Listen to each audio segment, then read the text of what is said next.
Don't forget to join the thing.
Yo, what up there, Mystic? How's it going?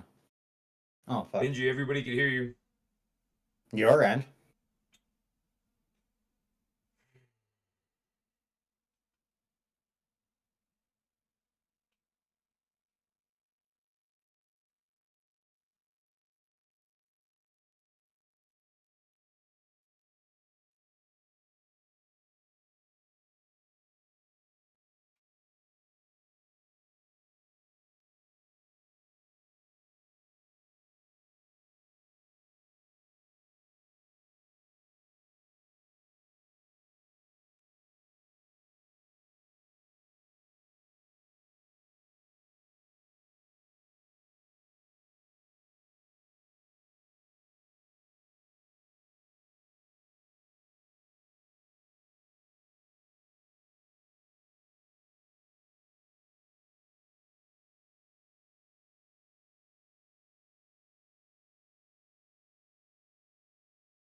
Podcast song. When the lights go low, we're ready to go. Vibes, let the energy flow. Gaming streams and a whole lot more. D&L podcast with the core. From consoles to PCs, we're breaking the scene. Leveling up, chasing that dream. Community strong, yeah, we're all in. Press play, let the night begin. D&LGaming and everything between. Where the pixels shine, the stories gleam. From the stream to the chat, we build this team. D&LGaming, it's more than a dream. Talking updating, it's more than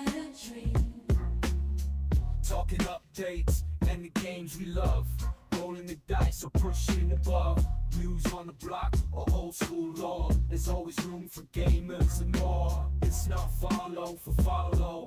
It's a place to connect creators, streamers, earning respect. Discord, open join the crew. A community built by me and you. D&LGaming and everything between. Where the pixels shine and the stories beam. From the stream to the chat, we build this team. D&LGaming, it's more than a dream. Talking updating, it's more than a dream. Talking updates and the games we love. Rolling the dice or pushing above. News on the block or old school law. There's always room for gamers and more. It's not follow for follow, it's a place to connect. Creators, streamers, earning respect. Discord open, join the crew. A community built by me and you. D&LGaming and everything between. Where the pixels shine and the stories beam. From the stream to the chat, we build. Hey, how goes? So you want to be a streamer? Welcome to D&LGaming and everything in between. Tonight's episode is for everyone who's ever thought, I want to be a streamer, but isn't quite sure of where to start. Streaming might seem like a just press go live, and gaming, there's a whole lot of world behind the entertainment, behind it. Entertainment, branding, community building, and the grind that comes with it. I am the looker to afford, and joining me as always, my co-host, the one and only, the dingiest scroll. Howdy, howdy. How's everybody doing? Just so you guys know, I'm the one that pushed the live button and hoped for the best. 100%. Dingiest Scroll is a streamer and a content creator, and most importantly, the guy who keeps me on my toes.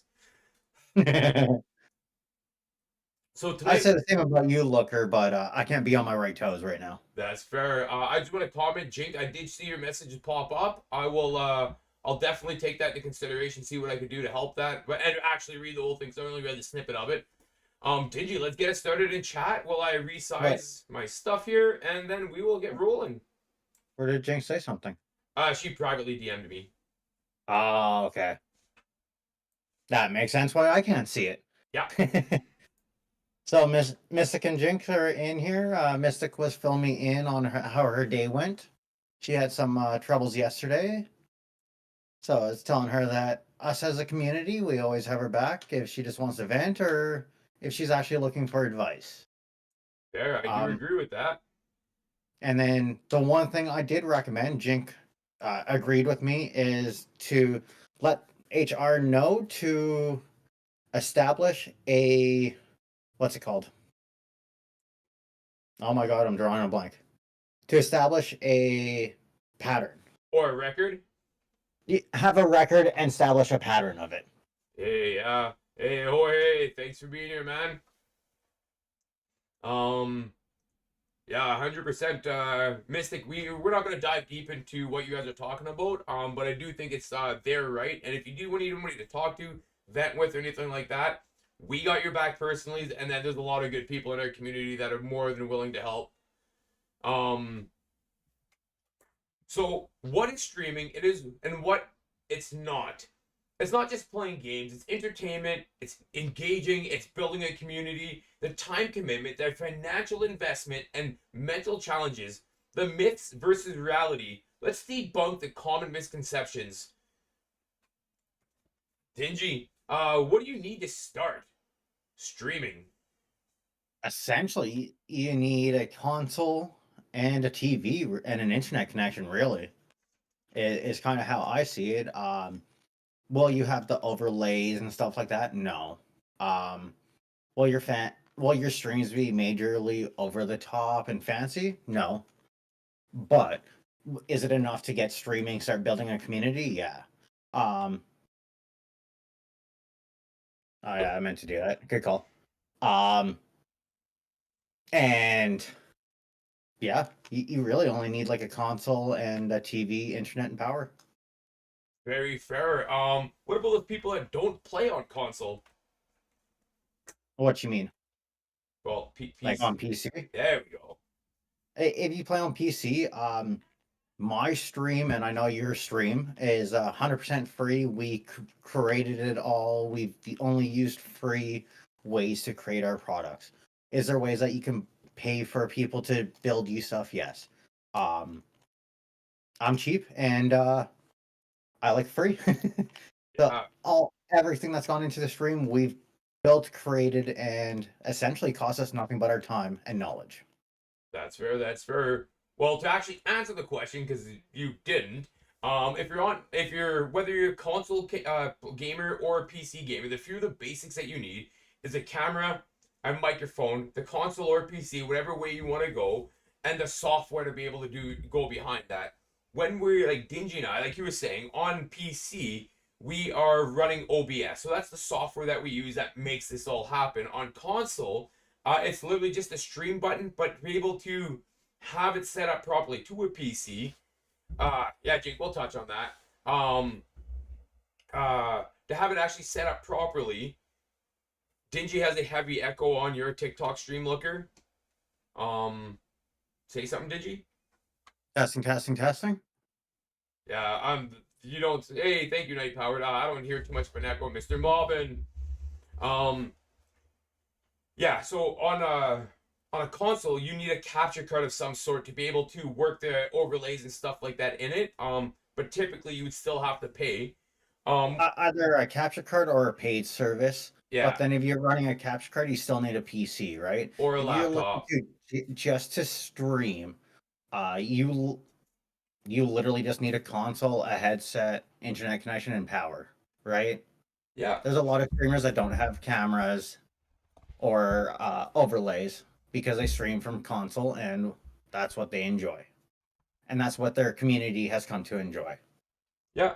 There's also the thought of we have to select the platforms we'd like to stream to. Like currently, I'm streaming to TikTok, YouTube, Kick, and Twitch. Right, Dingy, what are you all streaming to? Just Twitch. Just right Twitch. Yeah. So do you believe that like certain platforms are more? What are you looking at? I am trying to get rid of the sounds off my Discord because I just heard it go again, and I thought I dealt with it. Yeah. Sorry, chat. Yeah. I'm still part of it, still paying attention. So yeah, Mystic Angel says, well, you need a PC or a laptop powerful enough to run all the programs to stream, as well as that. So that is something to think about. 100%. Like I was looking at the gaming laptops. My laptop's on its last legs right now. It's not even on at the moment. But hypothetically, I were to invest in a new one, I'd be looking at $1,500 for something that has 8 gigs of RAM. If I went to London Drugs, and I was kind of blown away, like 8 gigs of RAM, that could run Call of Duty, but not OBS and Call of Duty, right? Yeah. So with what would you describe for like we're gonna step away from the console realm of things right now? What would you say the basic setup for a stream would be? For it depends on what you plan on streaming, to be honest. If you plan on streaming your indie games, ones that aren't AAA titles that take a lot of performance, I would say 16 gigabytes is more than enough. If you're going to be using that AAA game like Call of Duty, right? I would say go 32. And then that way too, I would say theoretically you can get away with a 2060 Ti or 2070 Ti, an older CPU. I can't remember exact spec right now, but it will do a little more. It will use more of your CPU, GPU, and RAM. So I would say get a mid-sized tower or mid-sized PC for now. For sure. So do you think it's hold on, Wave audio on Twitch? Is your game giveaway still going 100% or game giveaway still going? Dingy, could you type that in there and pin it for us? So we also believe that if you are going to get into streaming, you should set realistic expectations for yourself. Streaming is entertainment, not just gaming. Your personality matters. Engagement is key. You can't just play in silence and expect it to build a community or grow. is just as important as content creation. Streaming is a long game. Success doesn't happen overnight. Would you agree with that, Dingy? Yeah, it's a long process to get going, right? Oh, what is going on here? There we Um, go. Uh, I started clicking buttons and then I had shit happen on my end. Um, it is a long process. You're not going to just click that live button and then become the next Nick Merckx or PewDiePie type shit, right? Like it took them a very long time to get to the point of where they're at. Some of these streamers have been going for 12 years.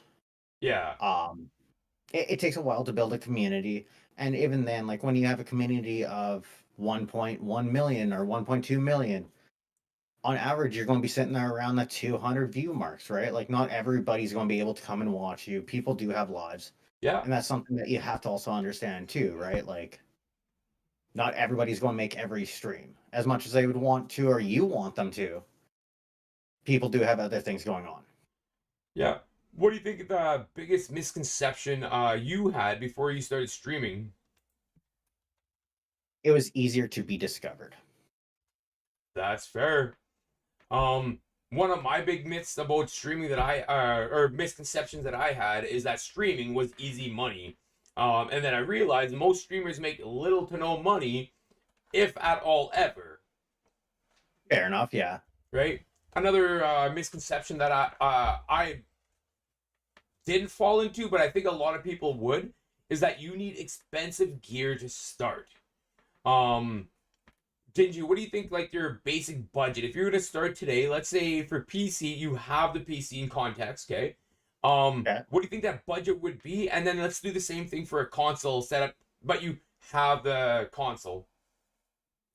If you already have the PC, theoretically, it's not really going to cost you anything. Uh, if you're willing to look up the YouTube videos, if you're willing to put in all the work, it might take you 4 days to set it up if you don't have somebody that helps you. But expense wise, it is free if you already have everything. Same with the console. Well, The console though, if you want overlays and stuff like that, will cost you if you want like I can't remember the name of it. I think it's called Lightstream.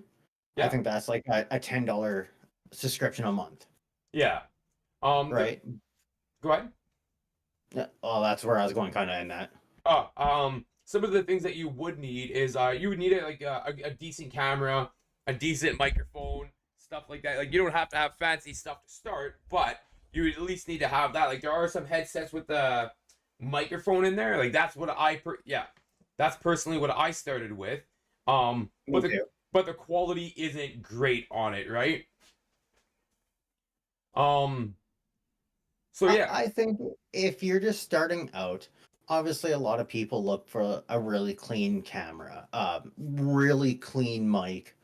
Um, but if you're just starting out to kind of dip your toes in it, use what you have, honestly, because the people that come there to begin with, that in the start with you, they will see the progress of you growing, right? And a lot of people like to see that in streamers, right? They will join you when you have the worst quality mic. You don't have overlays, you don't have a camera. That's where I started. yeah. At the same time though, like people do want to listen to like good quality audio. Like my first mic sounded like a tin can, and the amount of people that came into the stream were like, "Hey, look, you sound like you're in a tin can." I was like, well, that's all I got, right? Um, yeah, so that was a big one for me. Like my mic, I only spent $100 on it, and that's including the arm and the little spit guard and stuff like that. But I believe it's boosted my game 100%, and my camera is about $100, give or take a little bit. So, but I didn't start with that. I think my first mic and first camera combined were $100, right? It could And be like me. My first mic and camera cost me $20. yeah, right. There is a myth that people say that just going live is enough. And I kind of disagree with that. Like going live, if you don't advertise, market, network, you'll be so far down the view pile that no one would ever find you, right? So I think that anybody that wants to get into streaming, learning how to utilize social media is such a powerful tool. Well, since I've been marketing with you in social media, it's definitely increased my followage by double, if not more. I was the one that would just go live, right? I had no rhyme or reason, no shit. I would literally just go live.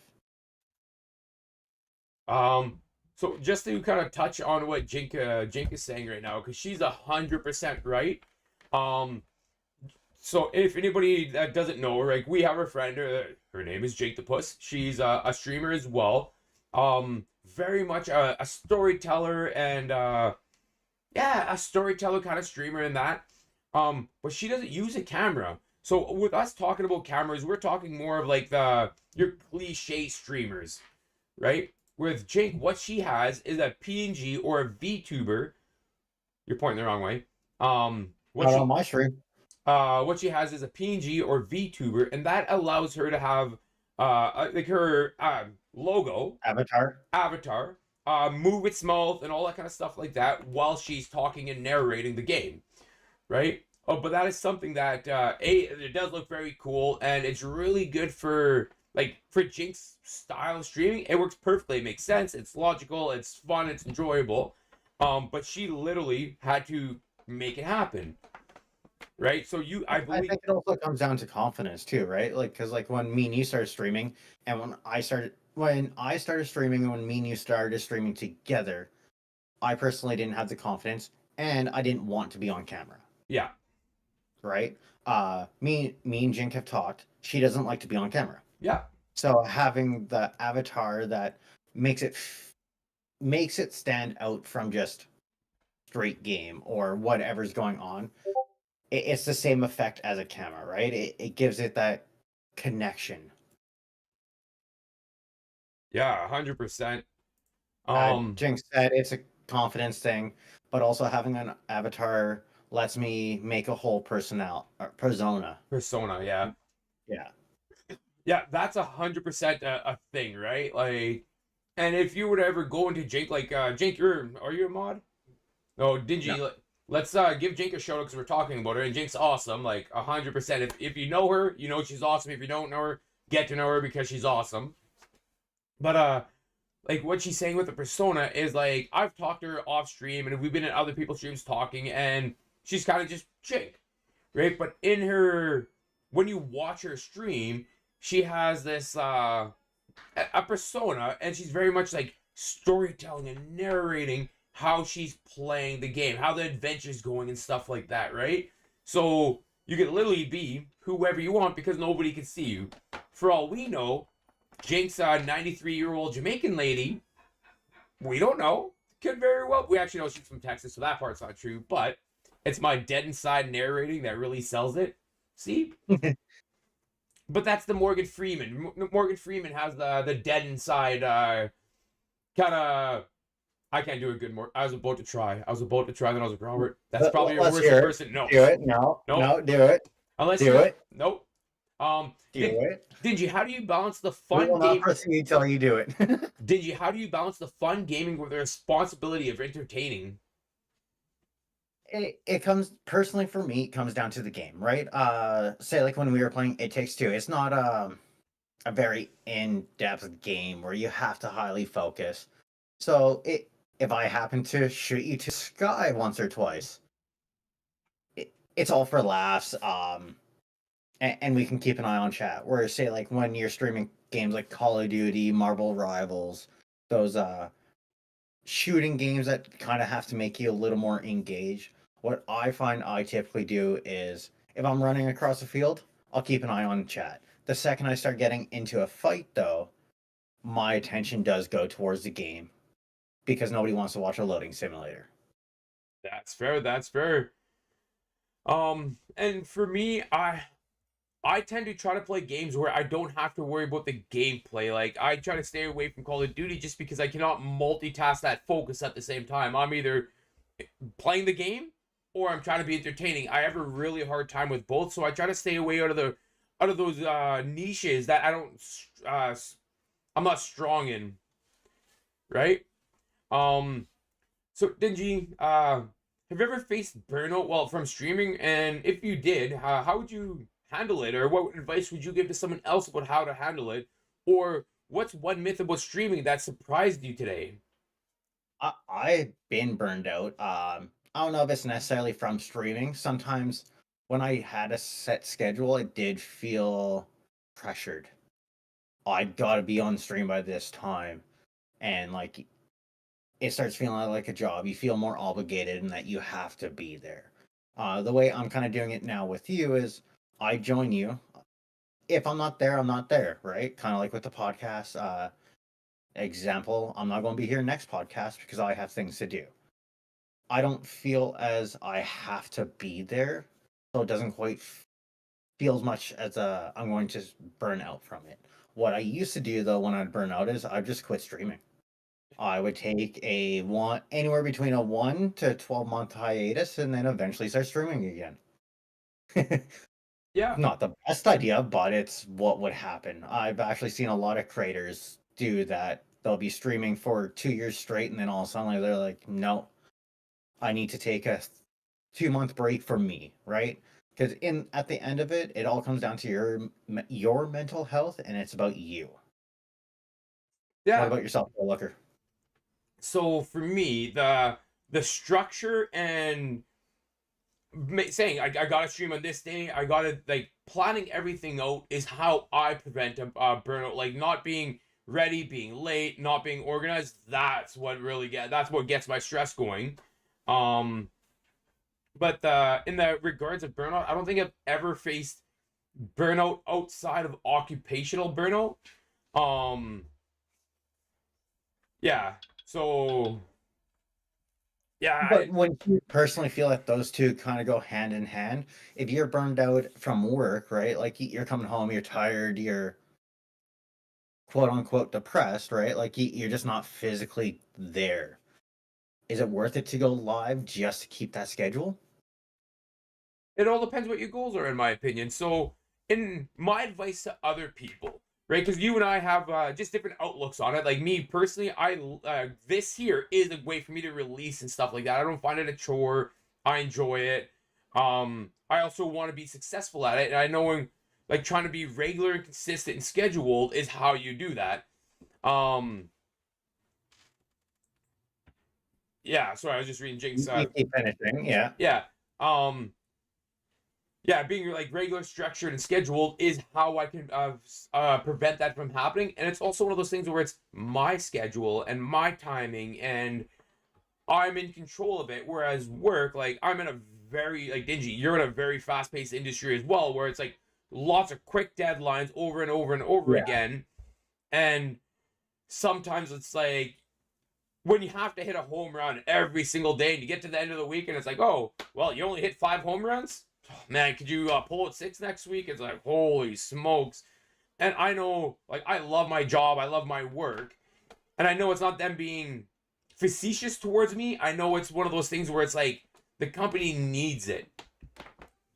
Right? Like, Fair enough. For the business to be successful and us to grow and all that kind of stuff like that, we need to grind on the tough days. But yeah, like, so that's when I get burnt out. It's usually just because, like, in the summertime, I'm working 12, 14-hour days every single day before this, plus the wife and the kids and stuff like that. So it's always like, life stacks up. Yeah. My advice for younger streamers is that you don't have to overkill it. And if, like, on a Wednesday evening or something like that, you're like, oh, man, I'm super cashed out. I'm tired, blah, blah, blah, blah, blah.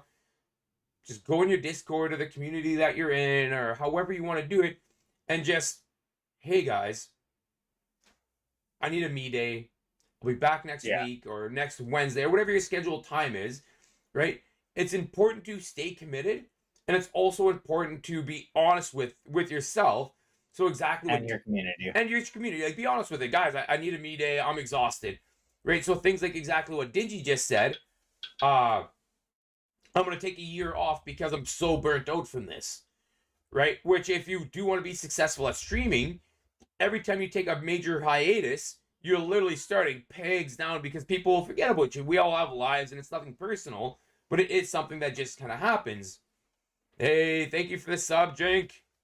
Thank you for the subby there, Jink. On a Uh, 2-month streak. Let's Woo go. woo.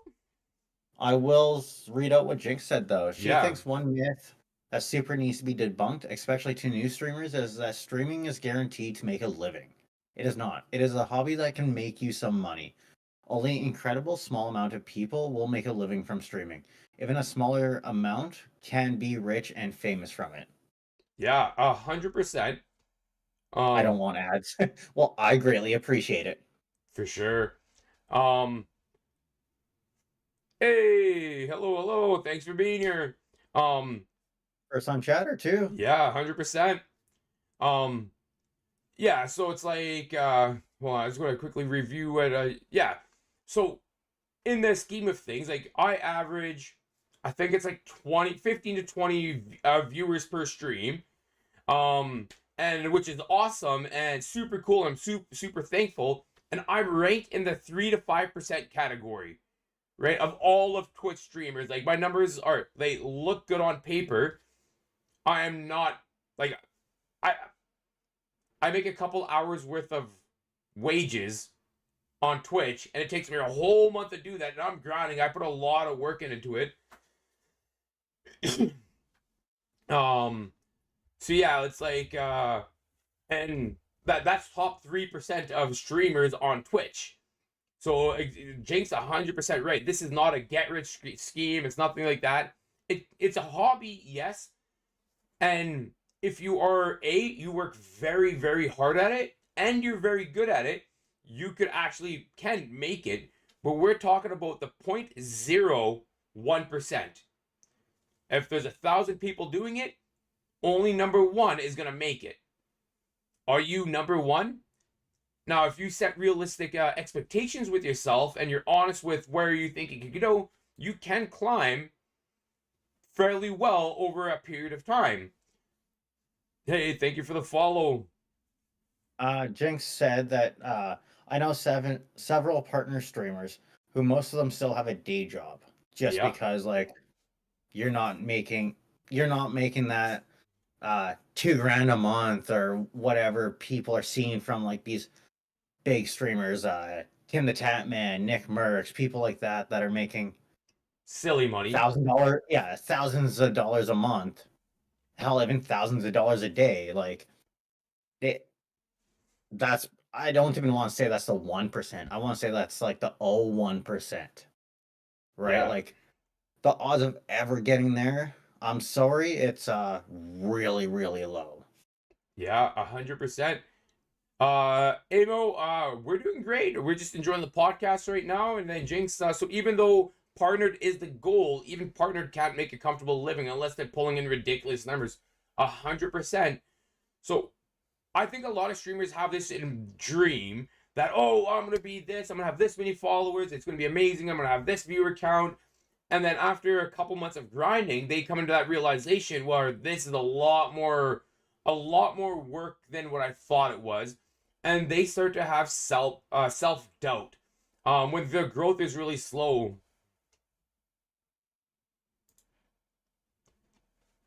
What would you do to what advice would you give to people about that Dingy? Don't quit your day job. Yeah. Right?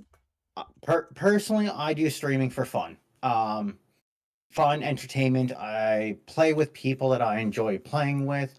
I play games that I enjoy playing. Right? Streaming is one of those where it's a way to build a community and honestly have extra people to play games with. My man. Right? Outside of that, like I personally never see Twitch, TikTok, YouTube, or any of the other ones becoming a job. And personally, I don't think I want it as a job. Like that's when you start getting the burnout. You're starting to feel more obligated to it. I enjoy it being a hobby, a fun thing on the side with my friends. Yeah, I feel that. Jinx said, and I think having that super high expectation that you're going to get famous and make a career out of streaming is part of why so many get frustrated and burnt out.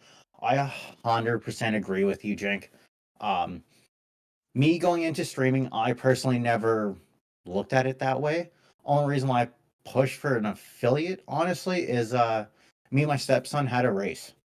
We both were around like that, close enough to affiliate where we can have a slight race to it. And it was a friendly race to see who can get affiliate first between me and him. And then I just went back to streaming when I wanted to, enjoying it. What about you, Looker? I'm just a goal-oriented person. If you give me a goal and I think it's realistically obtainable, I will literally chop that log until the tree tips over. And Dingy, you're like, oh man, did you know if you make affiliate, you will be monetized? Do tell, do tell. And Oh yeah, and let me tell you, I had to go into detail yeah. for him because he's very detailed oriented. So when I learned of this, I was like, I'm gonna do it, and I think I was affiliate in under a month. Right? Dingy did help me like 100%. This guy helped me a boatload, and he kind of broke it down into a structure of like, this is what you got to do, this is how you do it. If anybody needs help, because now like I've helped probably 10-15 people get affiliate, Dingy's probably helped triple digits get affiliate. But if that is something that your goal is to become affiliated on Twitch, there's a recipe that you could do that'll help you achieve that. Hey, thank you for the alert. It also comes down to what are you really looking to get out of streaming? Yeah. Right? Like when I told you that, you wanted to become affiliated just to become affiliated, right? Like you wanted to hit that next milestone, but you also didn't have the expectation that you're going to become rich and quit your day job, move to what's called Venezuela? like the hills, Hollywood. Yeah. I was thinking Hollywood, right? Like the expanse of where every big famous person lives. Odds of being noticed in public are slim to none. Let's be honest here. Like you're not going to have bodyguards around with you. Yeah. But when you said you wanted to start streaming, I gave you all those realities. Yeah. I was hard and upfront with you about it. Yeah.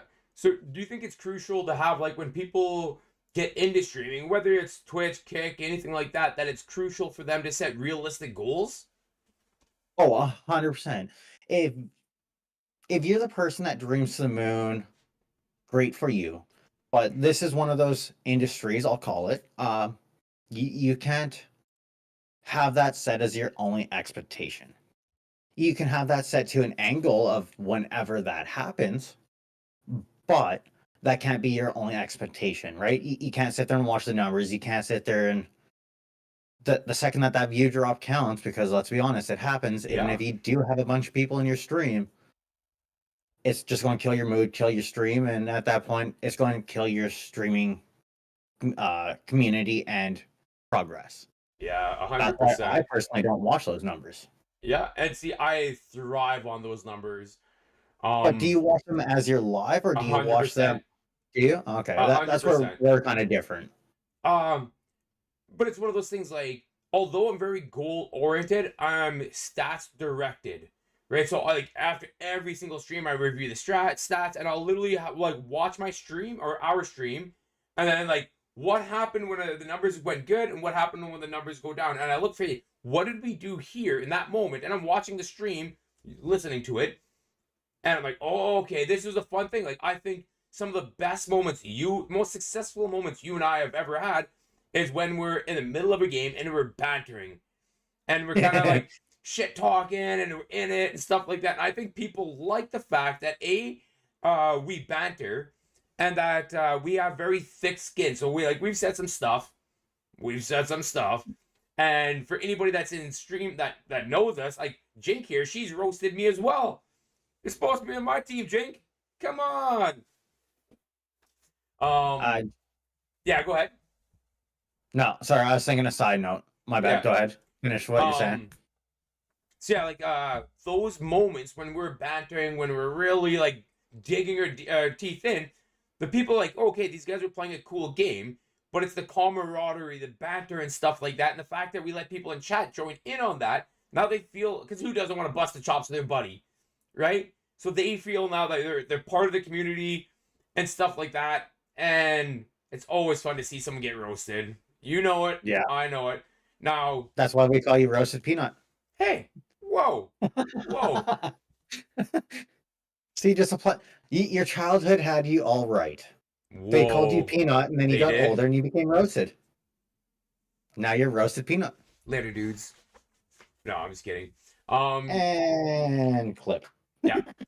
Dingy, do you want to read chat? Yeah, And then we'll move to the next section. Jinx said a streamer that I used to mod for. There we go. I constantly had to tell him daily that he had to stop getting frustrated with the numbers all the time. That he had to pull back on the grind and just enjoy the games he was playing, because people might come to the stream for the game, but they stayed for him. If he was showing his disappointment and frustration of the views, it would turn them away. I 110% agree with that. Yeah. That's why I honestly quit watching my numbers. I'll look at my stats at the end of the stream, but I quit watching those numbers because I found, me personally, it would change the stream as I went along. Especially Twitch is real bad for that. You have 20 people in your stream, then all of a sudden, like, you drop down to 2. Yeah. Right? They go inactive or whatever reason it is. Like, that would throw how I'm streaming. So I just turned all that off. I don't want to see that. Like, I highly enjoy the banter, but like, if I see my stream go from 20 to 2, like, oh shit, I drove all these people away. Like, Yeah. what I do? What about yourself? It doesn't bother me whatsoever. I always think, like, I think I'm just naturally an optimistic person. Like, I think that's it. And I wish everybody could be that way, but I'm glad there's not more of me out there in the world, because it'd be a pretty weird place. Morning, Me too. morning. Right? It'd get weird quickly. I'm just I don't think we could handle with more of you. Oh, agreed. I got 2 more coming up right now, and they're a handful. So things like people not leaving, I was like, oh, it sucks that they left, but I know what I can do better next time so they don't leave. Then again, I'm watching the stats, I'm reading, right? So it's like just how, like, I know who I am, and you're good at that, Digi. You know who you are, Yeah. and we have to realize, like, for you can't have your number on. For me, I have to have it on. And guess what? Both my way's not right and your way's not right. We're doing what's right for us, right? So I'll quickly get us caught up on chat here. There's only a couple. Jake says, people love banter. One of my favorite streams is only once a week, and it's a podcast because it's 4 guys just bantering and cutting up while playing a game. It's fun to hear them just being silly. And then Me and Walker are very good at that one. Yeah, Amish says Dingy smells. Yeah. And then normally I never care about how many are watching unless I notice the stream is acting up, and I'm trying to ask my lurking audience if it's working and right, and it's just crickets. Yeah, that's stressful. And then Amish says, we gotta play some Rocket League soon, brother. And you said after the podcast maybe, and he's like, ooh, can't tonight, time zones, bro. I'll be asleep before you're done. Later. He didn't actually say it like that. I just added a little bit of personal flair. A little bit of flair, the looker flair. The looker flair, 100%. So, Dingy, if we're gonna go kind of back to like what we need to be streamers, okay, we're talking about hardware, and we're talking about equipment and stuff like that. We both agree a solid microphone is important. Yeah.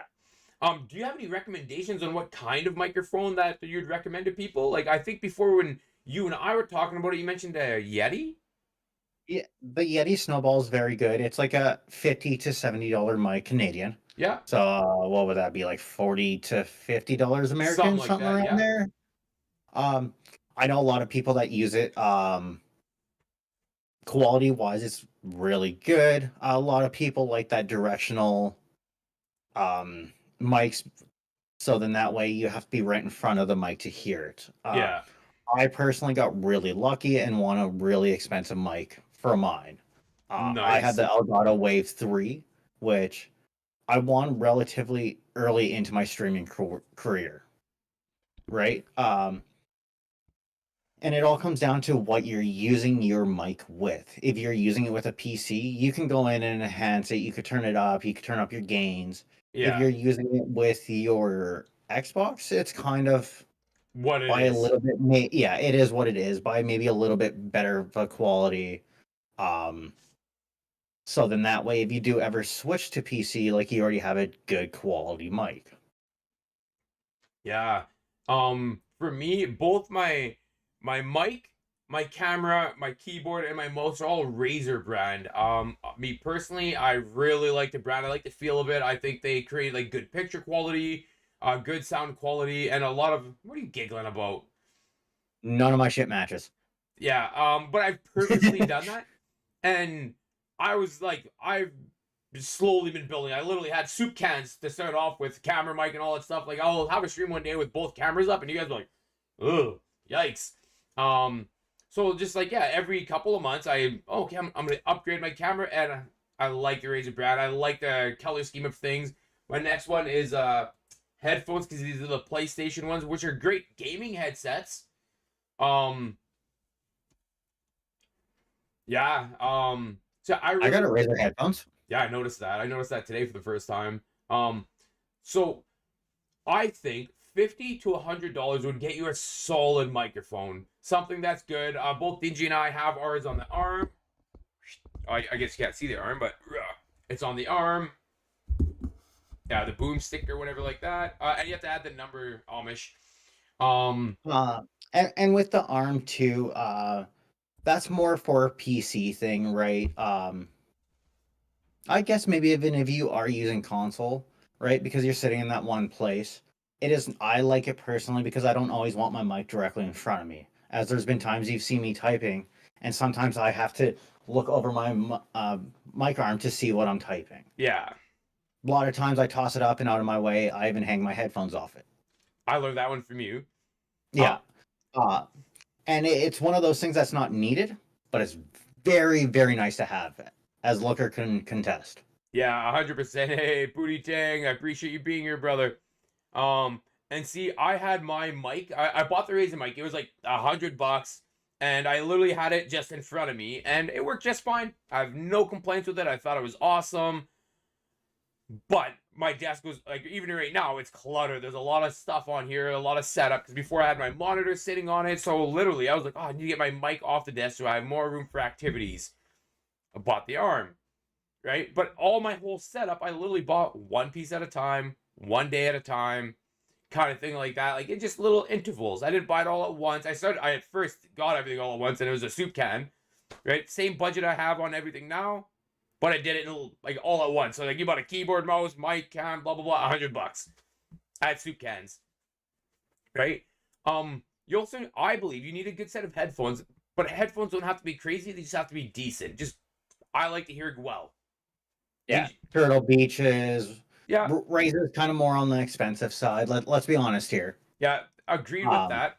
I have the PlayStation HX, and I think they're absolutely fantastic. 100%. I absolutely love them. They actually did come with a mic, but my kid stole it because he lost his. Yay. But the sound quality is really good. And I prefer corded headphones. Me too. Just so there's no delay on there. My mic's even fully corded too. Like everything I have is corded. My mouse, my keyboard. That sounded horrible. My mouse is keyboard? No, when the microphone is an inch away from your mouth. Oh yeah, my bad. I prefer corded. I'm really bad for charging my shit. Yeah, 100%. Me too. So I like corded. Yeah. Personally. I will quickly catch up on chat here. Yeah. Putty Tang came in and dropped some hearts, and then Amish said that his goal is to get a PC after he moves into the house that he's planning on buying. Nice. That's a very big goal to get a house, and a nice little side goal to get a PC. Yeah. He did say that he does have to hit the hay though, and have a great night. So have a good night there, Amish. See you around. And then Jinx said, "No, boom, I'm here. Just gaming headset that works for a PC console. It was $60 on Amazon, but I got it half off on sale. Had it for years and it works fine. We don't do fancy in this house." For sure, and I totally get that, Jake, and that's 100% it. Like, you don't have to have fancy to be quality, Yeah. right? As long as everything works, and like my old microphone was a tin can. It literally it was like a tin can on a shoestring. That's literally the way it sounded. Uh, yeah, if all your sound quality is good, you can hear properly.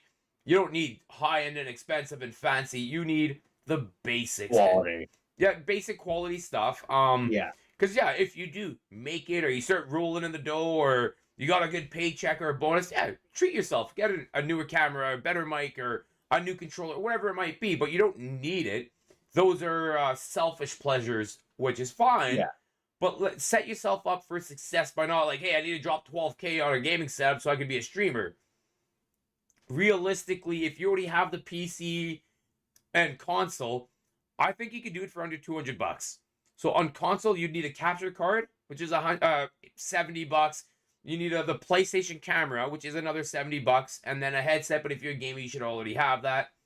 So you're looking at about $200. And on PC, you need a mic and a camera. Which you And would already have. You would already have a mic. Let's be honest here. Like, if you're gaming, you want a decent quality to trash talk the other teams. yeah, but we're talking getting away from like this microphone to like Yeah. this microphone, right? So you'd have to buy Fair that. enough. Yeah. Jink did say Looker is working on his narration.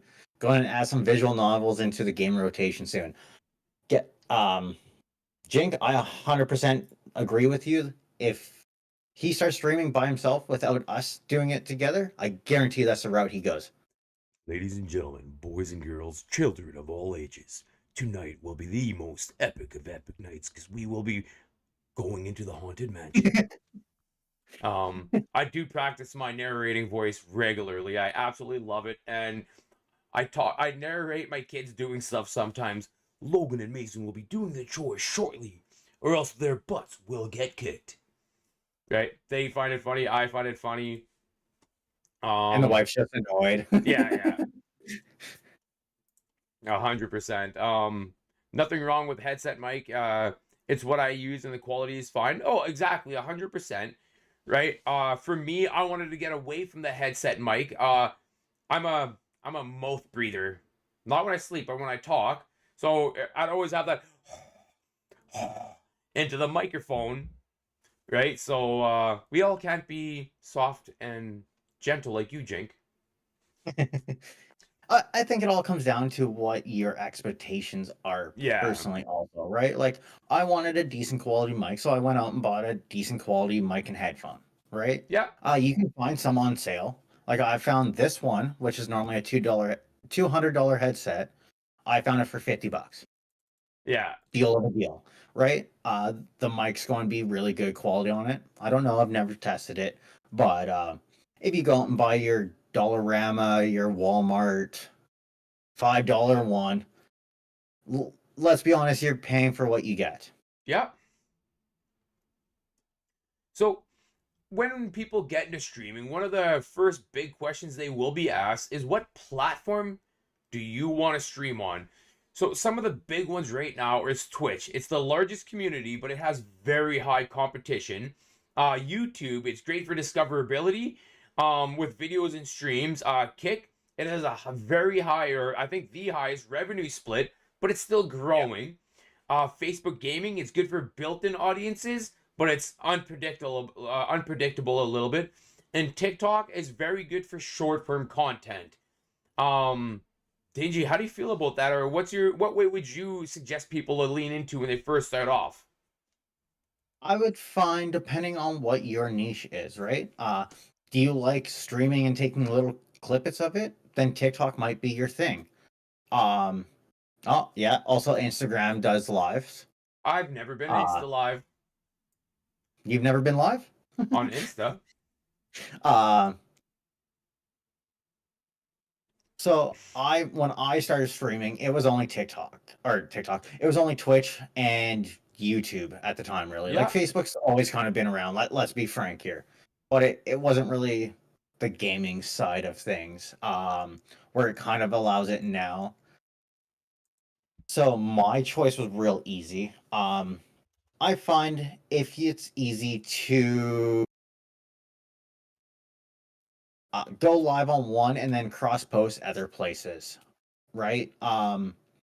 Pick one and run with it. Don't go live on every platform known to man and try and get all your numbers. Pick one, build up an audience there, then maybe span over, start building a little bit of audience there. You'll have some crossover and kind of go from there personally. What about you, Looker?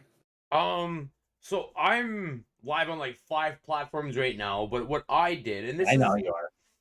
I'm actually very proud of that because I'm not a techie guy, so I really had to figure it out, learn, like make a plan, figure it out, learn it, and then make it happen.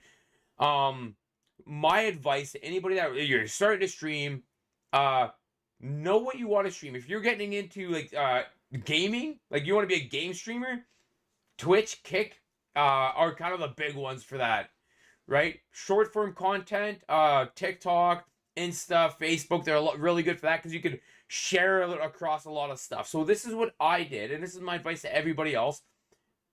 Figure out what you want to do. If you want to be like an actual streamer, Twitch or Kick. And I prefer Twitch just because there's more options and stuff like that. And build it. Start growing, start working it, figure it out. You should be very familiar with Twitch, the TOSs and stuff like that, so that you're good. You're comfortable. If there's problems, hiccups, issues, anything like that, you got it. You know this platform really well. And then you can grab another one. So like I started off on Twitch and then I grabbed TikTok. And it's okay, now I got to figure out TikTok. So getting it, learning, growing my audience and stuff like that. And right now my goal is YouTube. I'm really working on YouTube. So if you guys don't have me subscribed, you should subscribe. Nice little self plug there. Thank you. It's our YouTube, so it's all good. But yeah, I literally started knocking them off one at a time. I felt like I'm confident in this platform. Let's add another. I didn't add all 7 of them at once because I would be drowning in problems and headaches and tech issues and stuff like that. Yeah, so like whatever one that you think is gonna fit your niche the best, start there. And it could be Facebook. That's totally fine. You don't have to be a Twitch streamer. Or it could be YouTube. That's fine too. Pick one, get good at it before you consider moving on to another, because learning 5 at the same time is a lot, right? Yeah. Oh yeah. So Dingy, if you want to get us caught up in chat, and then we'll move forward a little bit. Yeah. So where were we here? Nothing. We talked about that one. Jinx said soft and gentle. LOL. Also Instagram. TikTok isn't the only game for short form content. Wow, I struggled with that one. It allows 3-minute reels now too. Nice. That's good to know. I don't have an Insta account, but that's good to know. And then Mater said hate with a wavy. And then Jinx said no for short form content. She said I've never tried Insta Live because I don't know if my avatar would work. I let her know that she would have to go through OBS, share her virtual camera there, and then she would be able to use the avatar and her overlays. It is kind of a workaround. Perfect. And then so when I stream, I guess technically I'm streaming 2 games. Yeah. So technically, yeah. So when you first start streaming, this is the perfect segue. Thank you for this, Jink. Are overlays and alerts, right? So a few basic setup tips. There's a lot of free stuff out there. You don't have to pay for nothing right out of the gate, or at all. Or ever. Yeah, but if you wanted to, you can. But people are, I could get you free. I could, all these things. That's all garbage. There are free sites. If you need a link or a plug, whatever like that, let us know. We can help you. But Stream Elements is a great source to start off with. And yeah, Twitch has alerts built in. Exactly. You're stealing my thunder here, Jink. When you're on PC, you can set up some basic overlays starting soon, ending, BRB, and you can add alerts built into Twitch. When you're designing everything, you're coming up with stuff like that, one of the things that's very, very important, I think it's super crucial actually, is that you choose readable fonts. Some people have these super cool readable fonts that are super cool fonts, look gangster, they look all hyped out and stuff like that, but what's his name? Yeah. What is that? Is it a G or an R? Right? It doesn't do you any favors. Like Dingy and I both redid our logos, and then one of my things is I wanted my logo or the writing to Our be logos. clear Yeah. and decisive. If you were to say like Dingy, his name, it's the dingiest scroll. 2 words. Right? He Yeah. writes it as 1, but it's pronounced in 2. Dingiest scroll. Yeah. Because everybody struggles with my name, so I figured it'd be easier to put it that way. Yeah, and it looks good. It's legible. And Dingy, what do a lot of people call you? Scroll. Dingiest. Exactly. Dingy, scroll. Dingy. Yeah. Exactly. So it works out really good. And then your avatar is above that. People can't read mine. LOL. See, exactly, right? It makes people remembering you harder if they don't know your name. And then mine is literally a picture of me. Oh, I'm putting too high. A picture of me, the looker, 204. I call Dingy. Yeah, I don't use I've been called worse. Yeah. I don't use an overlay. It just looks like it. I have a background with sources sitting on the top of it. Yeah. I say dingy. Yeah. But that's still considered an overlay there, Jenk, right? How you Yeah. have your chat on one side, you have your game in one spot, and then you have your avatar or PNG tuber there. That would be considered an overlay. Yeah. Just because of how it sits, it could be considered an underlay. But Okay. overall, when people are describing it, they would describe it as your overlay. Ooh, that was weird. My tickety talkity's being weird. Yeah, 100%, man. You're correct about that. So another thing that you could really do that really helps you is when you're setting all your stuff up, having your stream information and titles and tags all properly. Like the title of this here is episode 20. So, do you want to be a streamer? And then my go live notification is, so you want to be a streamer, episode 20. You see how the title, I need to know, and for future references, this is episode 20 of the podcast. Dingy, give yourself a round of applause. We made it to 20. That's super I don't impressive. think we'd make it that far. Agreed. But for If somebody didn't take a hiatus, we would have been farther along. I tried my absolute best. I literally brought all my PC stuff to freaking Cozumel, Mexico, just to find out it didn't work there because no internet and outdated software. Okay, apparently we skipped Mystic's wave to say my name. She says I say dingy. I said that. Yeah, I thought so, but Yeah. then Snake said ghosted. Oh. And then Jenk said, really? It makes sense to me how I used to code websites back in the day. Exactly, right? It's people call it an overlay just because it adds things to your background. Theoretically, it's supposed to be the top layer, but it doesn't have to always be your top layer, right? If you're trying to fill in those little blank spots, like how we have the podcast running across the bottom, it's a way to fill it. Yeah. Right? And then you build on top of it. Some people literally just have their logo in the background and then put their gameplay and stuff above it. Yeah. Don't feel bad, Looker. I took a small break too this week. Yeah. Honestly, it killed me. I had we planned some big stuff for while I was gone and it didn't work. But either way, I digress. Yeah. So we did try and have a workaround, but I did break my foot. I just tried to pass all the blame to the Looker though. Yeah, 100%. So yeah, on your go live notification, episode 20 has no relevance to people that aren't counting the episodes like I do. Right? So you want to be a streamer. This stream is all the talk about, or this podcast right now is all the talk about people that want to be streamers, want to be better. So we want to go over some of the basics and go from the top to the bottom to really dive into it a little bit, right? Yeah, the ins and outs, the what are the do's and don'ts that we've noticed. Yeah. Right? Like a lot of people when they first start streaming, they might have the 50 followers, but then they stream 20 hours a day and wondering why they can't get affiliate. Yeah. They're saturating their own market, right? We're kind of talking about those kind of things. Yeah. So another good tip, and this is something that we've been doing more and more of on the podcast, test your setup. Once everything's all ready to go, especially for those that are on OBS. I don't know if Streamlabs has it. I'm sure they do. but we have this thing to go start recording, right? So you're not, All OBS systems have it. yeah. So it's like, Sorry to cut you off there. no worries, no worries. You're 100% right. So it's not that we're not going live. We're literally just recording, and Dingy and I literally we get it all set up because like this changes on every if we have 2 guests, 5 guests, 3 guests, whatever. Every time it changes, right? So we start recording. We want to check our audio, want to make sure the camera works, make sure things that are all like lined up properly and stuff like that. Just to try to produce the best content that we can, right? So we'll literally press record, mic check, 1 2 1 2. Dingy says it. I typically say "fuck you" for a test. Yeah. Let's be frank here.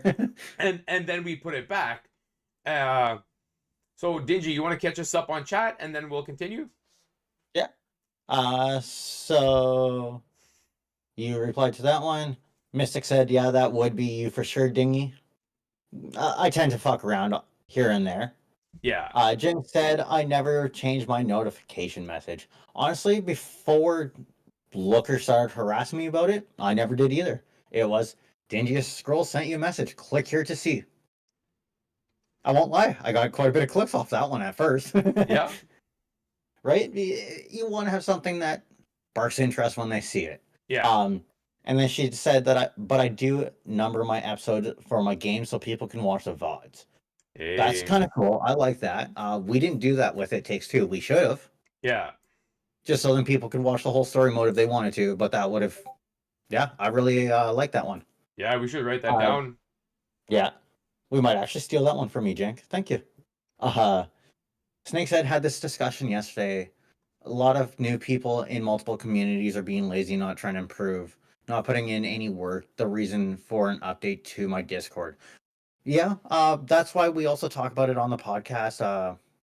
We try and help people that are either struggling to get affiliates or don't know how to make emotes. Like we've talked about that. Same with overlays. Yeah. Also, where to put the right work in.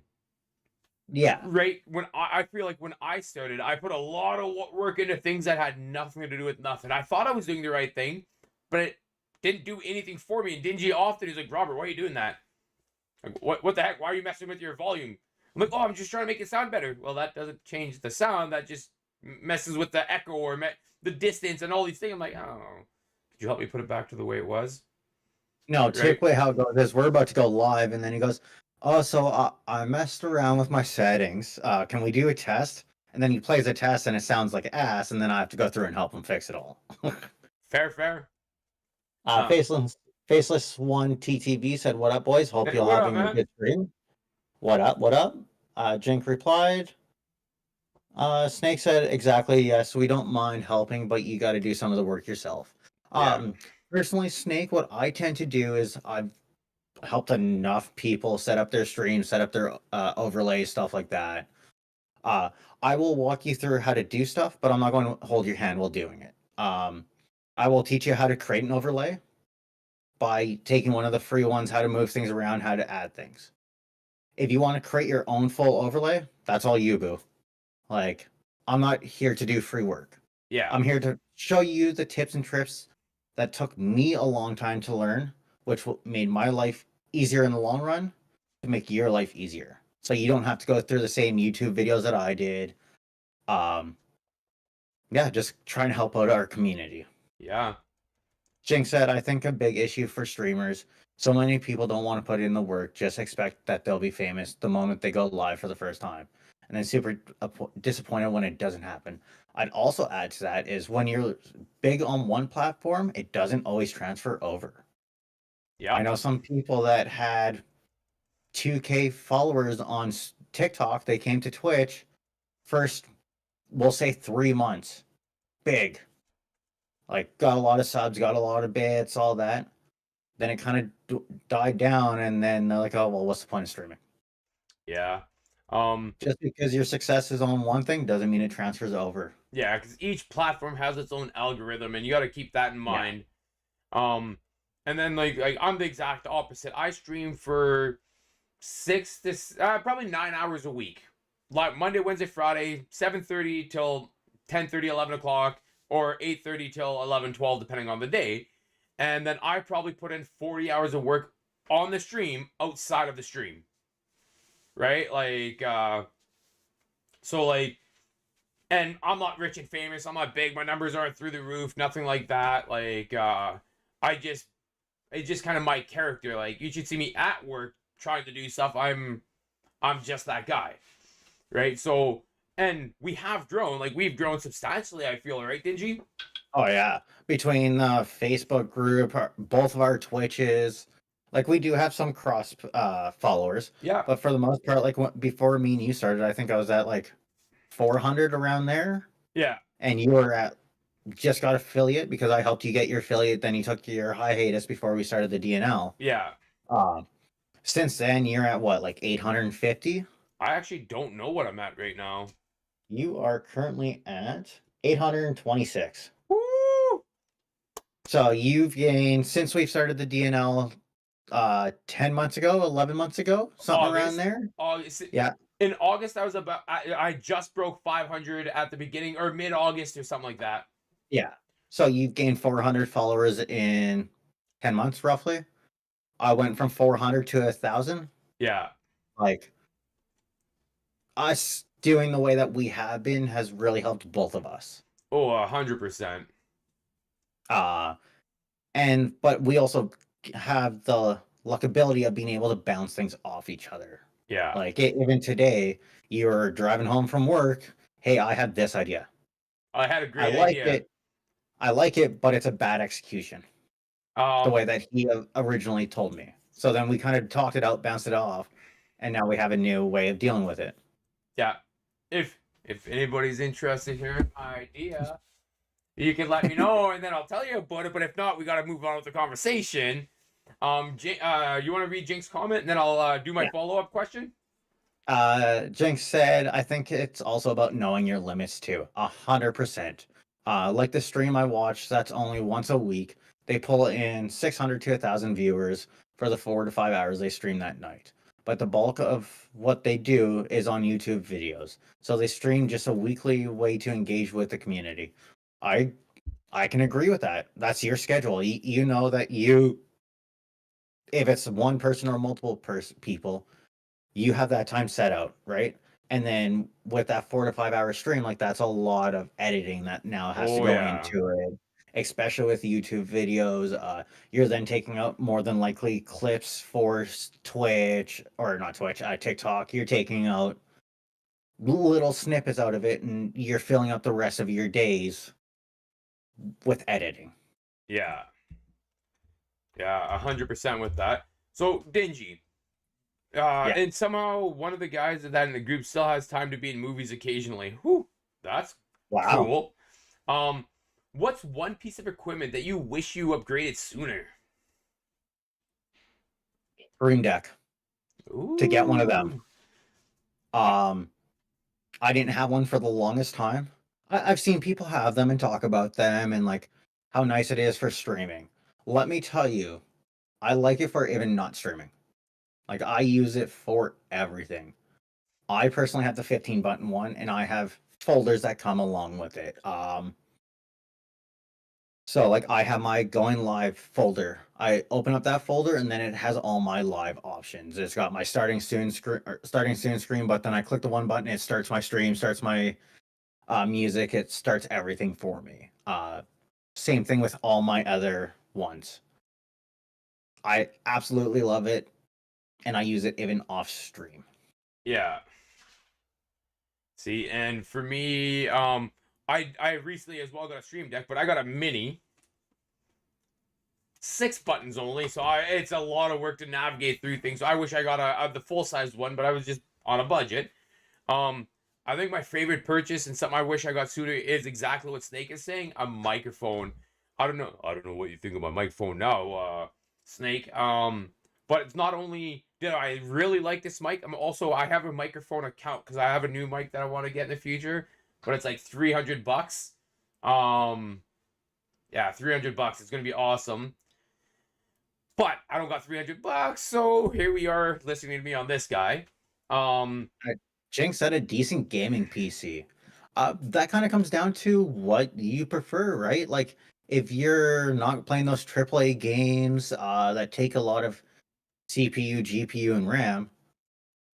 Honestly, it comes down to internet connection and RAM. OBS mostly runs off your RAM. Stream Elements runs off your CPU. Streamlabs runs off your GPU. But it all comes down to internet, is what I find. So, I play AAA games, just don't stream them. That's fair. Yeah, fair enough. Dingy, what platform do you think is best for new beginners and why? I want to say Twitch because that's home. That's where I'm currently live, and that's where I'll always be live. Honestly, though, I'd probably say TikTok because their interface helps you create snips and then instantly post them. That helps get your content out there. It's more than just a live, right? Yeah. It gets you all around. Where Twitch, unless if you're multi-posting, posting on Discords, posting on TikTok, posting on Facebooks, it's hard to get your name out there. Yeah. Especially with the saturated market. I'm biased, so I'm still going to say Twitch though. What about you? I would 100% say Twitch. I just think like it's time tested and true. But one of the things that's like that I find like right now, I really tried to work hard on Kick. Quick doesn't have like a discovery page or algorithm that helps anybody. So unless you go there with people or you take people from somewhere else and bring them there, there's no one there to be found. Yeah. Right?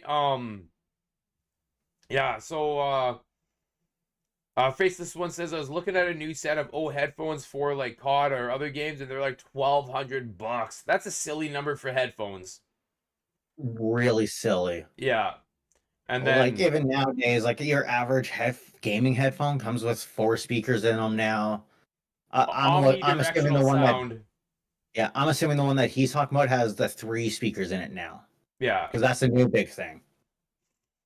And then Jinx says, I think Sweaty was surprised when he realized I actually play games other than visual novels. Snake says, I knew you played games because you always talk about No Man's Sky. Yeah. Snake says $1,500 PC if you know a computer system will work, but you have to know what you're looking for. $1,500. Yeah, that's fair. That's a good starting budget. I feel like it also comes down to your currency, right? Our $1,500 and the US $1,500 are two Very completely different things. Oh right? yeah. Their $1,500 is like a 2K computer to us. Yeah. Yeah, that's a fact. Maybe no, a little closer to 2,100 because it's like easy numbers, right? Yeah. Fair. I know a streamer that just bought a PC for $599 and it's got what he wants in it, mostly playing off console capture card. Yeah, exactly. Yeah, I play off my PC, right? So it all comes down to your needs and wants. Yeah. Theoretically, he could have just bought a laptop. Yeah. As long as it's got the right speed of RAM and right amount of RAM and a GPU, not one of those interacted CPUs, that would have worked just fine. And you're looking around the same price. Yeah. Right? Like it all comes down to what you need and want out of it. I'm planning on upgrading my PC soon because the wife's going to get my PC. Nice. And I'm probably looking around that $1,500, $2,000 mark for what I want. Yeah. So, Dingy, just going back to all the stuff we talked about hardware and stuff like that, if you had $100 and you were a new streamer, how would you spend it? Depends on what I currently have. I'm asking you, when you were new and you were getting into streaming, how would you spend it? Possibly a new game if a new game's coming out that I want to play. Yeah, it's hard to say. When I first started streaming, I used it towards games, like my Twitch stuff. I thought about subscribing to, because I used to stream off console. I thought about buying those like stream subscriptions to start getting overlays and stuff like that. I didn't see long run it working out for me, so I didn't do it. So I used it to buy games. People would come into the stream and be like, "Oh, have you tried this new game that just got released? It's $20." Okay, well, I just got my Twitch thing, so or I just got $100 that doesn't come off my paycheck in a sense. Spending money, yeah. Yeah, I'm willing to then put it towards stream, right? Yeah, Outside of that, like it kind of all comes down to what your needs and wants are. that's What fair. about you, Looker? So when the first $100 I spent on streaming, when I first started streaming, is my first $100. I bought a really nice headset. A really nice headset. It is sitting right there. There's absolutely nothing wrong with it whatsoever, but the foam on the inside of my ears is starting to like degrade and stuff like that. And then once in a while, like the little foam piece, I'll feel it like fall in my ear, like just on the inside of the lip, and right. See, like as a gamer, I already had really good headphones. I already had a decent mic because let's be honest, I like to trash talk, Yep. and I want to make sure they heard me well. I didn't stream with a camera. Maybe I would have upgraded a camera if I had a I was bad just about quality to say one. that because Um, I'm a PC PlayStation guy. Like I got two of them. yeah, Well, my kids do now. I gave them to them, but the PlayStation camera was my next $100 spent. yeah. Right? As I said, it all comes down to your needs and wants. Yeah. You want to catch us up in the chat, and then we'll Yeah. transition over. So Jinx said, yeah. Also working on my way through Assassin's Creed or originals.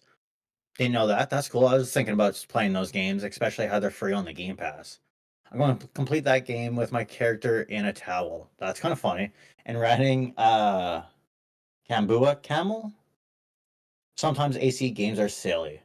That was one of the nice part about the AC games. They're fun as hell to play, but then they get very repetitive. Yeah. But then I play Warframe, so I can't say much. As a gaming PC, I need one thing that can do better with handling newer games coming out, streaming games better, and also capable of doing Photoshop and streaming it. That would probably come down to your GPU. Depending on how old your computer is, you should be able to just upgrade your GPU. But then at the same time, you don't want to bottleneck your CPU. So I would see which one you have and see where the comparison that you can upgrade to. Yeah. Personally. She said that I mean I can do Photoshop now, but it uses a lot. Yeah. Snake said, yeah, me and Ellie just been buying each other games each week. Ellie mostly been. Fair enough. My wife doesn't mind when I buy games. I just don't like buying games. There's so many free ones that I have access to. Epic gives away so many free ones. It's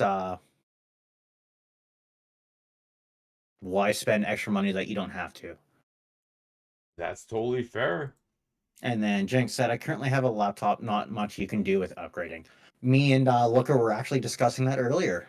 100%. My laptop is a potato. That was mine.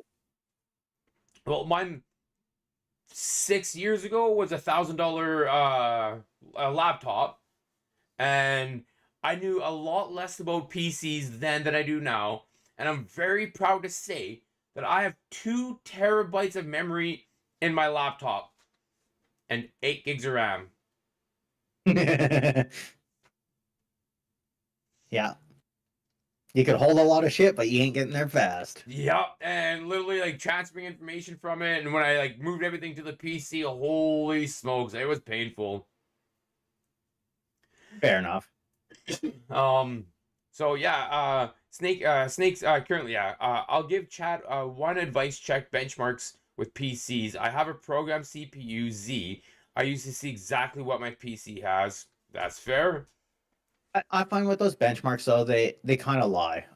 Personally, they rate them on a scale of 1 to fucking a billion, but it takes the oldest CPU and GPU it's known to man to the brand new spanking one that came out yesterday, and then marks what you currently have somewhere in there.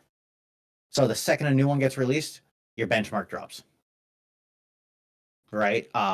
I look at bottlenecking. Bottlenecking is a bigger deal than benchmarking. If you have a big bottleneck between your CPU and GPU, you're now using one more than the other one. they say anything less than 5% is perfect. If you have a 15% bottleneck on your GPU to your CPU, you're using more of your CPU than needed, and you're going to burn out your CPU quicker. So whichever side has the lower side of the bottleneck is the side that you're burning out faster, which turns out that you will need to then replace. That's fair. Yeah, and Jinx says, I got a decent gaming laptop, but it's old and can't do some of the stuff can't do some of the newer games though, but still plays indie games and visual novels though. So it works. So, Yeah. Dingy, we're gonna move into building a brand. Branding essentials. So my notes that I gave to myself for building a brand is I think you have to choose a unique name and I think it's for a lot of people, that's legible to read, right? The Looker 204, Dingy Scroll, A lot of people struggle with mine. right? But that's it's the ingiest part. Like Yeah. I hear a lot of people call you Dingy, Yeah. but the word dingy is pronounced that way, so it's Dingy Scroll, right? But it's like the accents on how people say the names. But really, that's such a bad thing. It's the pronunciation is one thing. If people are gonna mispronounce stuff, fine. But we had a character. Yeah, you're bad for that, Dingy. A friend that was in the chat a couple weeks ago, and it was like X375QQOB. Yeah. What up, Bob? Right? How do you brand that? How do you market that name when people can't even pronounce it? Yeah. Right? So. Or can't read it too, right? Like, don't pick these silly fonts as you brought up before too, right? Like, Yeah. if you have a really cool name, but nobody can read it, what's the point of having a really cool name? Yeah. 100%. I do agree with that. What up, QB? Yeah. What up, Q? Yeah. Hey, my boy, Blue. Yeah. And then when it comes to your logos and that, I believe less is more. Choosing a simple, recognizable logo and color scheme, and that you should also try to keep consistent. I don't know if you guys noticed, Dingy and I are, because we're a team, we're partners, we're comrades, or whatever like that. We both decided. He copied me. Keep going. We both decided to go with the red and black. We both decided to go with the logo, the writing on the bottom, and the avatar on the top. Now, Dingy's avatar and my avatar are very, very different, right? I literally wear a hat all the time. I always have my headphones in. I'm always wearing a hoodie. Like, this is the hoodie from work today, Cat brand. That's me, 100%. That's who I am. And you can see it in the logo. Like, if I put my glasses on, picture these sunglasses. Like, that's. Can you do me a favor? Can you just? No. No. Same with mine. I've always kind of had the animated logo, right? I like to play a lot of first-person shooters or like tanky games. That's why I kind of have like the armor on it, and then I ran with the scroll in the background, kind of like a sword. Mm-hmm. So it kind of brought my character together is how I see it. When I first originally created my colors, I won't lie, I chose the red for Canada, and I wear a lot of black. So that's why I went with the red and black, personally. Yeah. And then I found out it's easier to read red and black than any other real color combination, so it just kind of worked out as a double win. Yeah, 100%. So yeah, and then I also believe people shouldn't have like overly complex overlays, right? Like our main page here isn't crazy, but what Jink messaged me about, and if it's okay with you, Jink, actually just what you messaged me about, are you okay if you okay if I say it on stream or whatnot? I don't know. Yeah, she messaged me the same thing, and I never thought of it. Yeah, so you can mention it. So essentially, like our main opening screen is very flashly and animated. It's very large, and Jink messaged us, and it was like, "Hey guys, like, do what you want, bro, but like, have you ever considered people with tough word, epilepsy, and the fact that it could give seizures in that? Or it could Which trigger I that. did not. Yeah, and I didn't either. And I just thought it was cool. Like, me and Dingy were quite proud of ourselves that we made that. So I'll read the message in full, just so everybody, yeah, and we do appreciate that, Jake, because now it's like we're saying it on our time instead of it Just being called out. yeah. Could I give you a little feedback on the title animation for the podcast? It might trigger someone's epilepsy with all the flashing. As someone that gets migraines frequently, it's hard for me to even look at it for long. That's amazing feedback, simply for the fact that we do want this to be a welcoming place for everybody. Like Jinx messaged me, and I don't know if Jinx, you remember about my TV flashing in the background. Yeah. I'd always have it on because I thought it looked cool. Yeah, awesome. It doesn't make anything better or worse, but if it's gonna take someone that I like, that I'd even call Jinx a friend of mine, and give them a chance of like hurting them or giving them a headache or anything like that, I'd rather not have it. Yeah. Plain and simple, rather not have it. So, Jink, this is something like Dingy and I will have to visit to try to remedy it, because we don't want to have people that have epilepsy and what would that be? Strokes? No, seizures. Seizures, yeah. Yeah, we don't want that. Even if somebody's just trying to check out the channel, right? They might not be part of the community, but they're definitely not going to be if they're having a seizure after. I freaking love that. Oh, that's a bad joke. That's a bad joke. I was just going to say they might be around for a little bit, but after that, they might not be. So yeah, the few things that are essential for building a brand, because I always see like streaming and getting your stuff out there is literally you have to build a brand. Have a unique name and hopefully something personal to you. The Liquor 204. It's simple. It's easy to read. It's not real over the top. To them. Yeah, real personal to me. Like, that's literally my name and my area code. So be it. And then make your logo simple and recognizable, like the Nike check or Amazon from A to Z, right? Like, if you look at all the big brands, they're not crazy, elaborate, crazy things. They're very intelligently designed. Yeah. And then when you advertise or make content, make sure to put your branding consistently on all your products. Anything you see that Dingy and I put out, if I put it out, it'll have my logo and it'll have D&L, because D&L is our brand. It's the umbrella that we're under.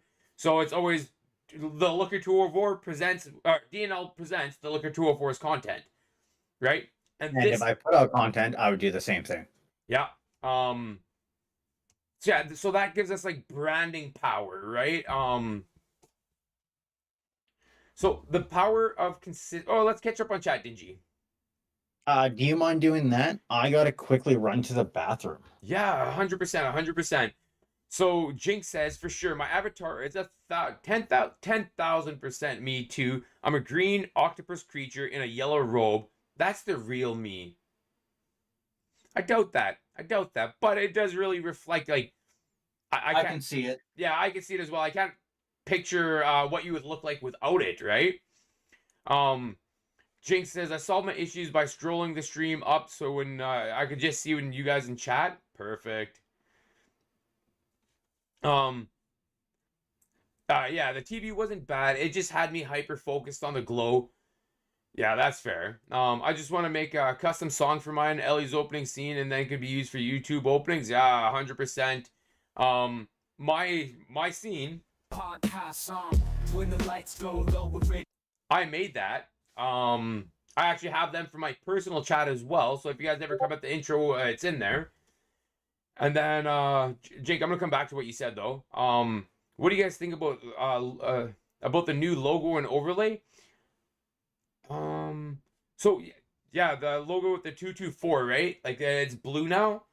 I really like your new logo when it's on the bigger side of things, but when it's smaller, I guess mine is as well, but it gets like a little bit tougher to read. But I think it's more you, right? It's like new, it's fresh. Your stream looks really good with it, like when you have it in and stuff like that. And then Jinx says, I never bothered with the logo unless you count my avatar, I guess. Your avatar is your logo, Jink. Like, literally, if you just put Jink the Puss underneath it, that's your logo. And LOL. I told CTZ if I ever go to the bar I worked at New York City, he'd know it was me because I'm the eldritch creature. He knows. Yeah, and Jink, to get the circle back about the TV, yeah, like the TV wasn't bad. I get that at all, but exactly what you said, it just had me focusing on the glow. If you ever get feedback by your friends, by your fans, by the people that are enjoying your content, they're like, "Hey, bro, this is something that affects me. I don't like that, bothers me," and you look at it like, "Well, it's not taking away from the brand. It's not giving to the brand. Let's just get rid of it." Right? Yeah. It's I would rather take this time because it's literally what we did when it was happening. Is we got up and we turned it off, and this is the kind of stuff you have to do to like connect with people. I turned it off. It had no value to the stream outside of my own ego, and it made you feel better. Yeah. Right now, isn't that what people should do? Like, if it's not hurting, or if it's not helping, and it's hurting someone, get rid of it. Yeah. And then to catch us back up, Snake says, I want to make it 3D, if I could be honest, and see, that'd be pretty cool. Right? That would be pretty cool. When you say 3D, do you mean like animated or his logo like 3D it? Oh, okay. Like, you know how you can do the 3D images on Facebook? Yeah. The only thing with me with branding is I don't know why or what to call my communities. Sweaty keeps teasing me that I need a name for my viewers. See, and we have that problem a little bit as well. Like, we just reference it as the D&L community. Yeah. We both in Discord, we've been calling it the crew recently. Yeah. Or I have. Yeah. Because the D&L crew kind of flows. Yeah. I don't know, Jake the Puss. I can't think of anything on the spot of anything clever that you could call your people. Ink sacks. Yeah. Well, you're not going to call them sacks, so like. Wow. Stick with the topic and go with it, right? Fair. A lot of people call you Jink. 3D, so I could have it on a small corner of my stream or on the screen like a trademark. See, I love that. Yeah. So that's kind of what I do with the D&L logo. Like on my live screen, that's the dingiest scroll. My chat pops over the D&L logo. I have it so you can see it, but you can also see through it while I'm still gaming. So it doesn't hide anything that needs to see past it, right? Because a lot of games, like, I have it in my bottom right corner. That's where your ammo is for like shooting games. Lots of times that's where your health is for like MMOs, like stuff like that. I made it so it's see-through, so then it's not distracting, but you can still see it. Yeah. So it's also important when people are they call me Jink when they're not mispronouncing it. What up, Junk? I saw you say that earlier. I giggled to myself like, I don't know if I want to read that out loud, but now I will. Yeah. One of the most important things you can do, especially when you're like trying to really like, I want to be a streamer, is start to stream consistently. Figure out a schedule that it has to work for you, and do your best to keep it consistent. If you have to miss a day because of life, hey crew, I'm not gonna be there today. Miss you. Kissy face, whatever. Right? It's also important that you find a theme or a niche for yourself. Right? Thanks, Dingy. So that like what do you Jake the Piss wasn't a planned username. Yeah, it's fair, but it works, and that's who you are. Now you can't change it. No change backs. Yeah, like say hypothetically you like to stream Baldur's Gate. Right? That could be your niche. You could be playing like Baldur's Gate, and then like once you beat the game, play other games like that. Right? Or even just change the difficulty, right? Like that. I don't know if actually Baldur's Gate has it, but like a lot of games have like the hardcore mode, right? Like I remember Halo having the one where there is no save points. That's not a thing. You die, you lose everything you start at the beginning. Yeah. Like same with Minecraft, right? You have that hardcore world that you could be in there for 2,000 game days. you die, it's gone. You can't see shit. You can fly around, but you can't do nothing else to it. Yeah. Yeah, 100%. Um, yeah, and then use the same username across all platforms. So that's one of the things that like I took into consideration with my name, and one of the things that we did not take into consideration with D&L Gaming. Right? In the same time, the D stands for dingy, the L stands for looker. Right now, it's download gaming or download gaming and everything in between. So like it evolved. It didn't start off as like, oh, we're gonna make this brand, we're gonna have this, and we're gonna do this. It was literally just us building. Like I put a layer on, then Dingy put a layer on, then I put a layer on, right? And we've evolved. And I wish when we first created it, we would have checked out on all the social media platforms to see what was available. Because on YouTube, did you want to post the YouTube link again? D&L Gaming is actually taken by someone that has like 4 followers and posted one video 6 years ago. Yeah. What? Actually, now that we're talking about this, Jink was the one that told somebody how to deal with that. So Jink, if you could private message us or tell us in stream again how to deal with that, that'd be highly wonderful. Yeah, because it's like we have it on every other platform except for YouTube, and I think YouTube's the most important. And now our tag is D&L Gaming 2024. Doesn't have the same ring to it. No, not at all. And then yeah, when you are a streamer, and this is something that we all do, like every person that's been in here and all that kind of stuff like that, engage with your audience outside of the stream via social media, via your Discord and stuff like that. I would recommend, and this is something that I do and Dingy doesn't, but I would recommend making an alt account. Right? So if on Facebook, you can literally find the Looker 204, it has this face and this face, and it's all just my gaming entity, right? But it doesn't have pictures To be of... fair, I did it, but I did it the wrong way. I made a business account Yeah. for it because I wanted it to kind of be like able to be promoted in a sense. And by the time it got big, I got screwed because, well, I had the wrong style of account. Yeah. So yeah, and which is a thing. So like yeah, Dingy has like 10,000 friends on his business account. 15,000, yeah, 15,000 followers. Yeah, which is silly. But like now it's a whole thing, right? But Yeah. this way, like I just have like a wife and kids and family and stuff like that. There's a giant wife's hair floating right in front of me. I have no idea where that came from, but it was like literally like long, and I just saw it like floating down from the ceiling. Sorry, It's coming to guys. get you. Yeah.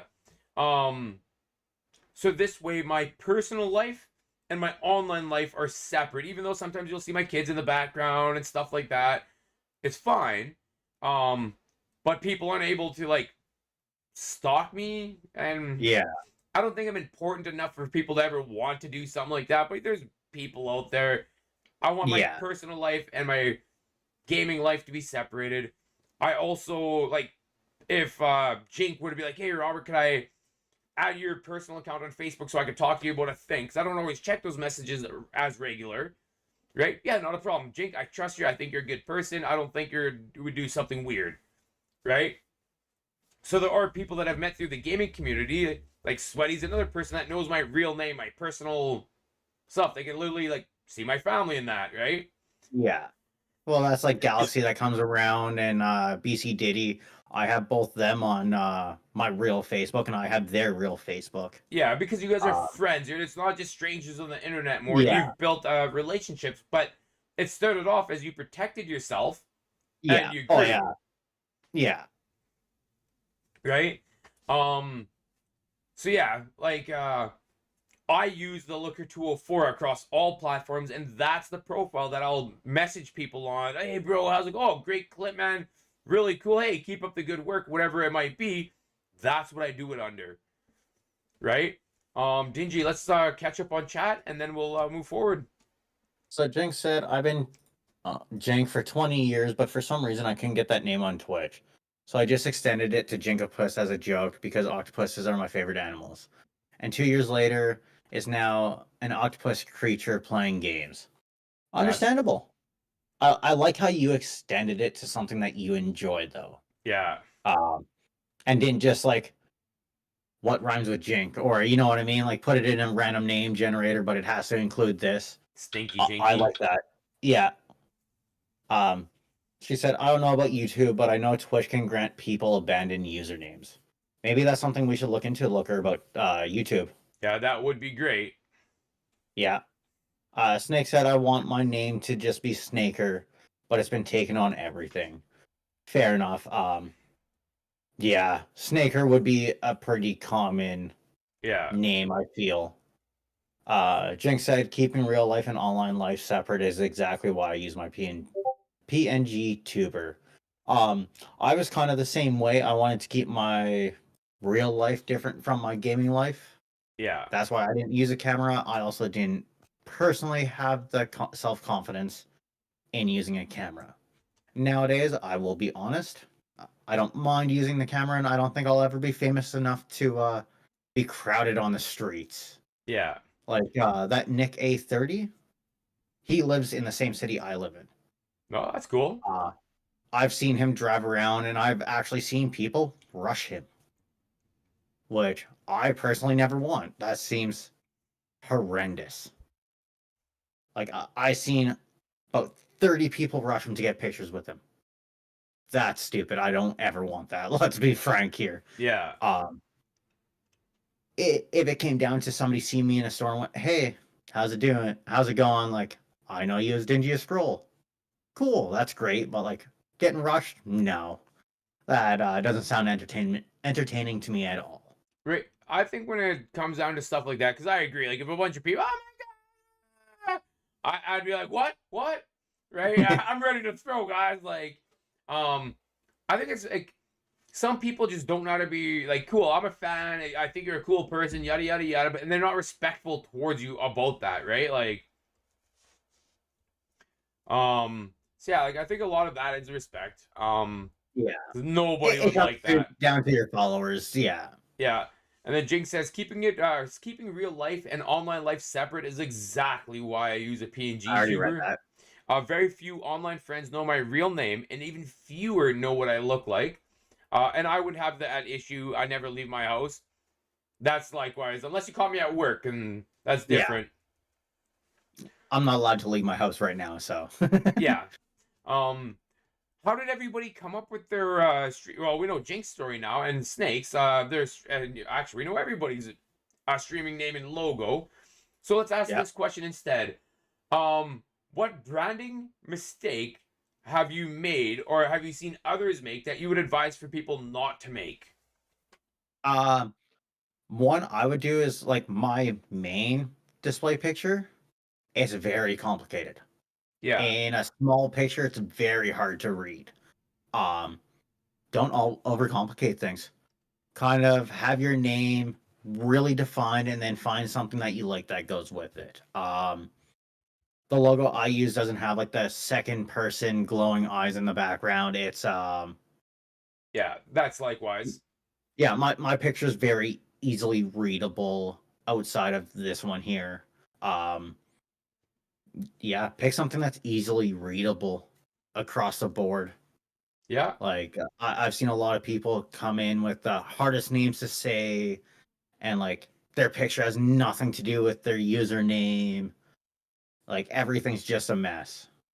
Oddly enough, I told you about this. Like I plan on helping out It's Wolf Tech, help him get affiliate, get his numbers up.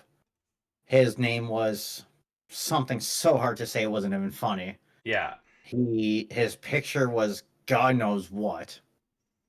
And his description was still about his old account. Yeah. And it all made no sense. Yeah. And all of his usernames were different. So like I told him to change it all to one username. Pick an easy username to kind of not pronounce, like it can still be different, right? Like say Jinkopus. Most people don't think of that kind of username. The dingiest scroll.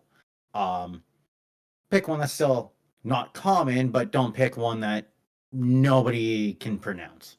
it's also things like for your name, Dingy, like you could go D1NG13ST, Dingiest. Yeah. Right? Yeah. Now that's different because you have a very unique name.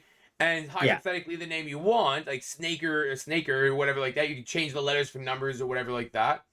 Um, so Dingy, you should read chat and then we'll go. I don't hide the fact that I have. Fuck. I don't know how to say those. I don't even know what the fuck they mean. You did this to me on purpose. 100%, 100%. I don't hide the fact that I have Fuck you. agoraphobia. Oh, I moved up too fast. Or anthrophobia. A fear of open space and a fear of people. I think some people just hit that randomizer and then later realize that they want to be streamers and now they have their account with a goofy name. Snaker Breaker. I won't even lie. Mine was an Xbox random generated name. But this was before there was a bajillion Xbox accounts. Yeah. I didn't help to that population, I won't lie. But it was the first one they gave me and I ran with it. That's fair. Mine is Bionicle Goose. Yeah. You also have another one in there too. I can't remember what it is off the top of my head right now. Yeah, my old one was Let's see if I can. ooh, I used to have it favorited. yeah. Let's see if I'll take 10 seconds to see if it's still at the I top. love Bionicle Goose as a name. Yeah, see, I didn't mind it. It doesn't give that macho man, tough guy, blue collar kind of vibe though, right? Like, yeah, my No, you're not online. yeah, I can't find it. But It was something also weird too. Like it was exactly just a weird random generated name because it only reason why you had it was to play Minecraft with me. yeah, exactly. Snake says, interesting. As soon as I changed to this name, more people checked out my channel. First stream after changed, big noticeable difference, right? It reads better. It reads easier. Yeah, people can pronounce it. They can read it. They can understand. They see the highlight of your stream, and they're like, yeah, this guy looks like a fun guy. Yeah. Off you go. You want to read chat, and then we'll go forward. It said my old PSN. You did it again, you motherfucker.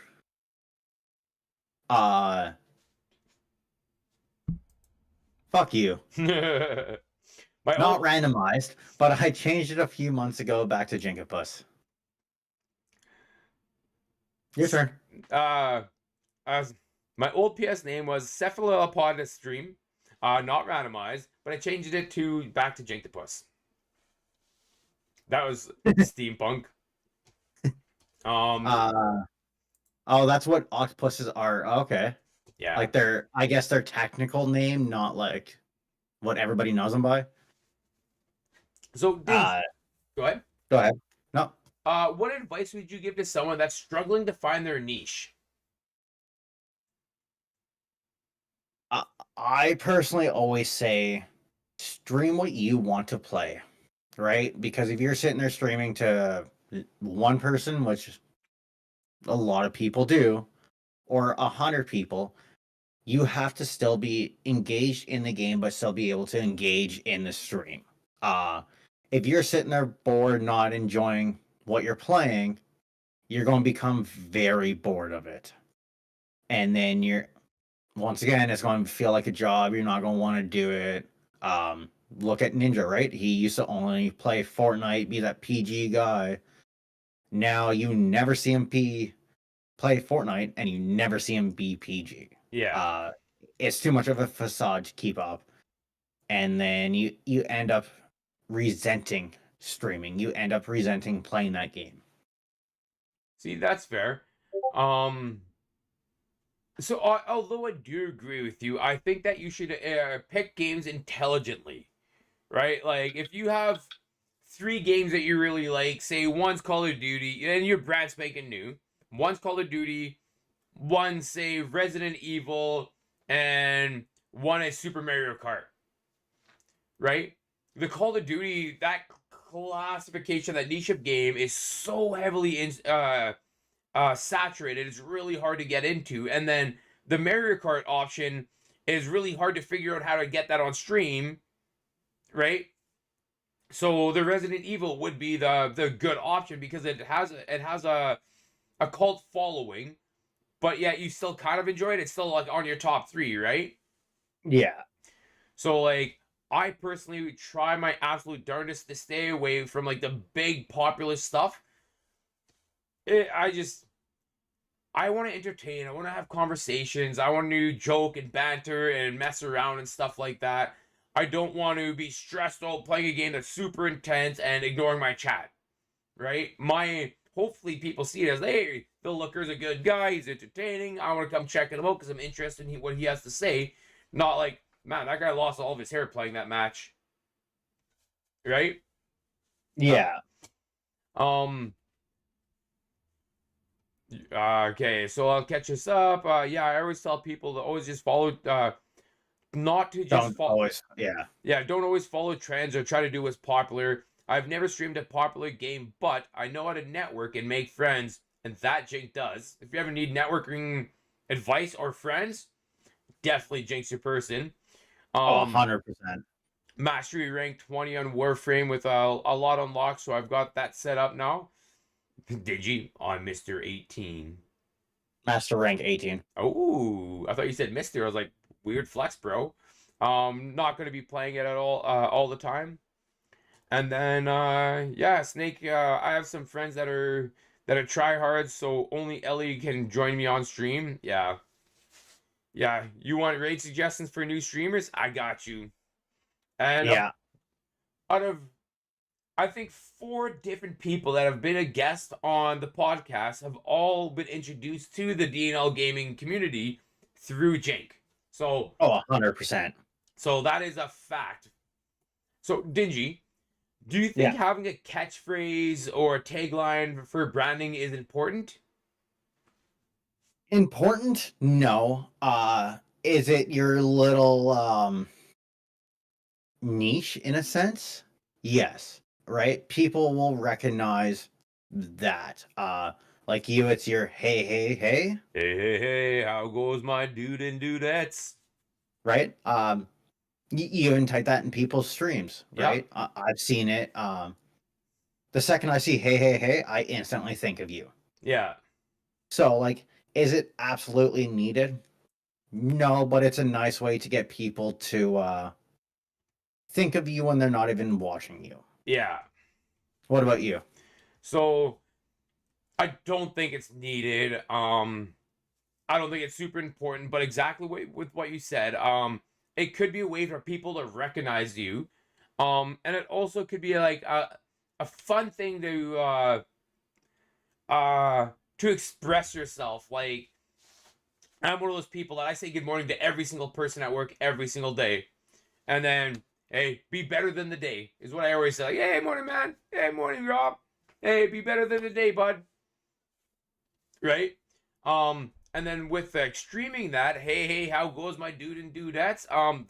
That's the way I talk. That is my flow, my mojo. Like, hey, how goes, buddy? Like, and then I didn't want to be like dudes because I'm like, well, what happens if they're girl dudes? I'm like, girl dudes and dudettes, dudes and dudettes. I'm like, yeah, I like that. And then I've been thinking about like not a catchphrase, but a way to end the podcast. And I want to say, let's level up together. Because all of this is all of us building in a community and all this stuff like that. If we all level up together, a rising tide raises all ships mentality. It's a win-win for all of us, right? Yeah. So we're about to transition to about the halfway mark here, Digi. Let's get caught up on chat and then Halfway mark. Yeah. Jinx said, I don't think my tagline. I think my tagline has always just been, I'm just an elder-rich creature. Which makes sense. Once again, I've seen her say it in streams. What, like, just saying it, right? Yeah. And she addresses it that way, too. I personally don't have one. Jinx said, I also don't really think I have a catchphrase, which, that's a lie. Ellie's going good with her networking and streams. She gets an average of around 15 to 20 now. Ooh, Wow. right on. I'm sorry I missed most of them. It's when you guys go live, I'm going to bed. Fair. And then Snake said, oh, he asked if I play Warframe, and I said I do. I just typically play him off stream. And then he said, cool, I haven't played for a while until last night. Ellie is a higher master rank than me. And then she laughed and said, I'm a grinder. I highly enjoy Warframe because of the grind. I know some people that have bought their way up, but I enjoy the grind. Right? It's one of those that like you can sit there, grind for 5-10 minutes, get something, and like it's one of those games that you don't have to consistently play. So like if you don't play it for 2-3 months, you're not really losing out on anything. Actually, you're not losing out on anything. That's why I enjoy it, and I always have it downloaded. Yeah. So, Dingy, you all ready for your streamer to dream it? Sure. Okay. We'll do this. There This. are many tales Okay. of Middle Earth. Yep. Tales of courage. Today we and are brave doing deeds Tales of the in Shrine, dark Lord of the times. Rings. It comes out But in that July. is not Comes our out on story. July 29, 2025. It'll For be this is streamed on. one It of will be new on all beginnings. systems. It is a single-player game, though. It is made by Weta Workshop. Imagine stepping into a lush, wonderful world of J.R.R. Tolkien's Middle Earth, but instead of an epic battles and quests, you are invited to slow down and savor the simple joys of a hobbit life. This is exactly what Tales of the Shire, a Lord of the Rings game, offers. Brought to you by the Metalworks, also known for their stunning work on the Lord of the Rings. They also did The Hobbit, Avatar, Black Panther, and Bloodshot as a few of the movies that they've done. They are very big into their animations and SF work. This is a cozy, heartwarming game transports you to the Shire, where you'll be living as a hobbit in a budding town of Baywater, a place not yet officially a village, but you help grow into something special. From the moment you begin, you start crafting your own unique hobbit character, ready to settle in to this idyllic corner of Middle Earth. Your adventure isn't about slaying dragons or wielding the ring of power. It's about building a life that you'll crave out of your own little hobbit hole. The iconic burrow hole like home. Home dug into the hillside, and make it your own. Think of decorating it with rustic furniture, warming light, and little touches that reflect your personality. Once you're outside, you'll tend to a garden, flowers and vegetables blooming underneath the Shire's golden sun. The landscape around you is purely scenic, rolling green hills, shimmering ponds, and quite the forest streaming with wild fruits and herbs, just waiting to be foraged. Your daily life in Tales of the Shire is a celebration of the small things. You might want to spend your morning fishing at the pond, casting your line as the water ripples gently around you. Later, you can trade with your friendly town folks, familiar faces of tokens, world that might pop up, adding the touch of nostalgia and gathering ingredients to whim up a homemade meal. Cooking plays a very big role in here. You will prepare the hearty hobbit's feast, which, let's be honest, everybody knows about how much the hobbits like to eat. From the stews to the pies, you share with your neighbors to build friendship. It's a game that strives on connections, whether you're chatting with fellow hobbits, working together to help Baywater earn its official village status. Oh, I somehow doubled that up. There's no rush or pressure in the game. Just a chance to soak in the beauty of the Shire. It is a tight-knit community with Meta Workshop's signature attention to detail. This world feels alive, from swinging in the grass to the hobbit-sized charms of every corner. Tales of the Shire invites you to escape into a slower pace of life. Here's what matters most are the little moments. Share a meal and well-tended gardens. Your home always welcomes you. Personally, this kind of game style, I'm not a big fan of, so I would dream it. Tales of Yeah, courage. I would dream it personally. Perfect. Glad to hear, Dingy. Oh, I went to the wrong Oh, stream. messing up. There we go. All right. There we go. So very nice, Dingy. Very nice. Thank you. So, what are for networking and collaboration, supporting and interacting with other small streamers? Well, what are way ahead of myself.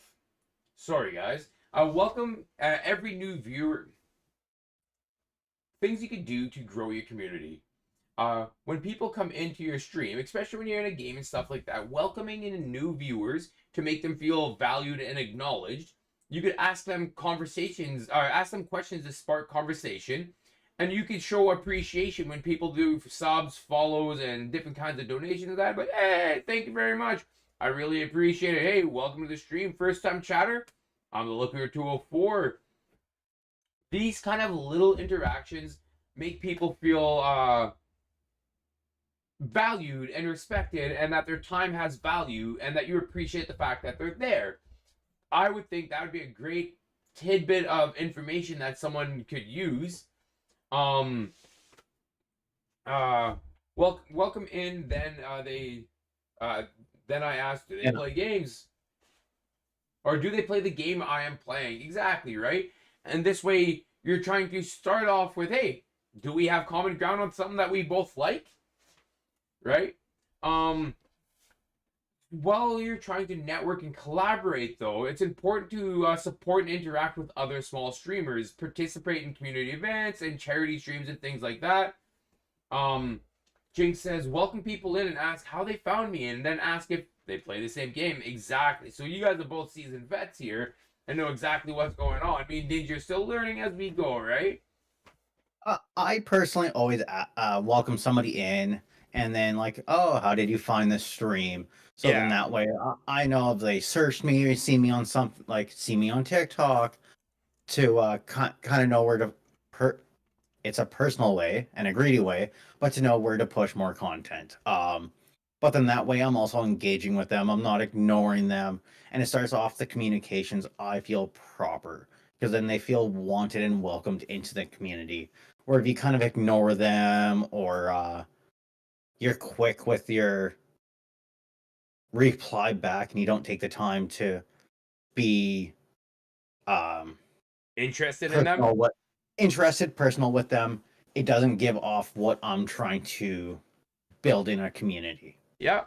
And then that's when people come into the stream. But when you go to leave the stream, and this is a mistake I made last week, and I actually believe it wholeheartedly, is to raid out. And 100%. Sometimes you raid to your community. I want to say, buddy's playing. Like, I think I've raided almost every person in our community. Between Dingy and I, we've probably hit everybody at least once, maybe twice. Yeah.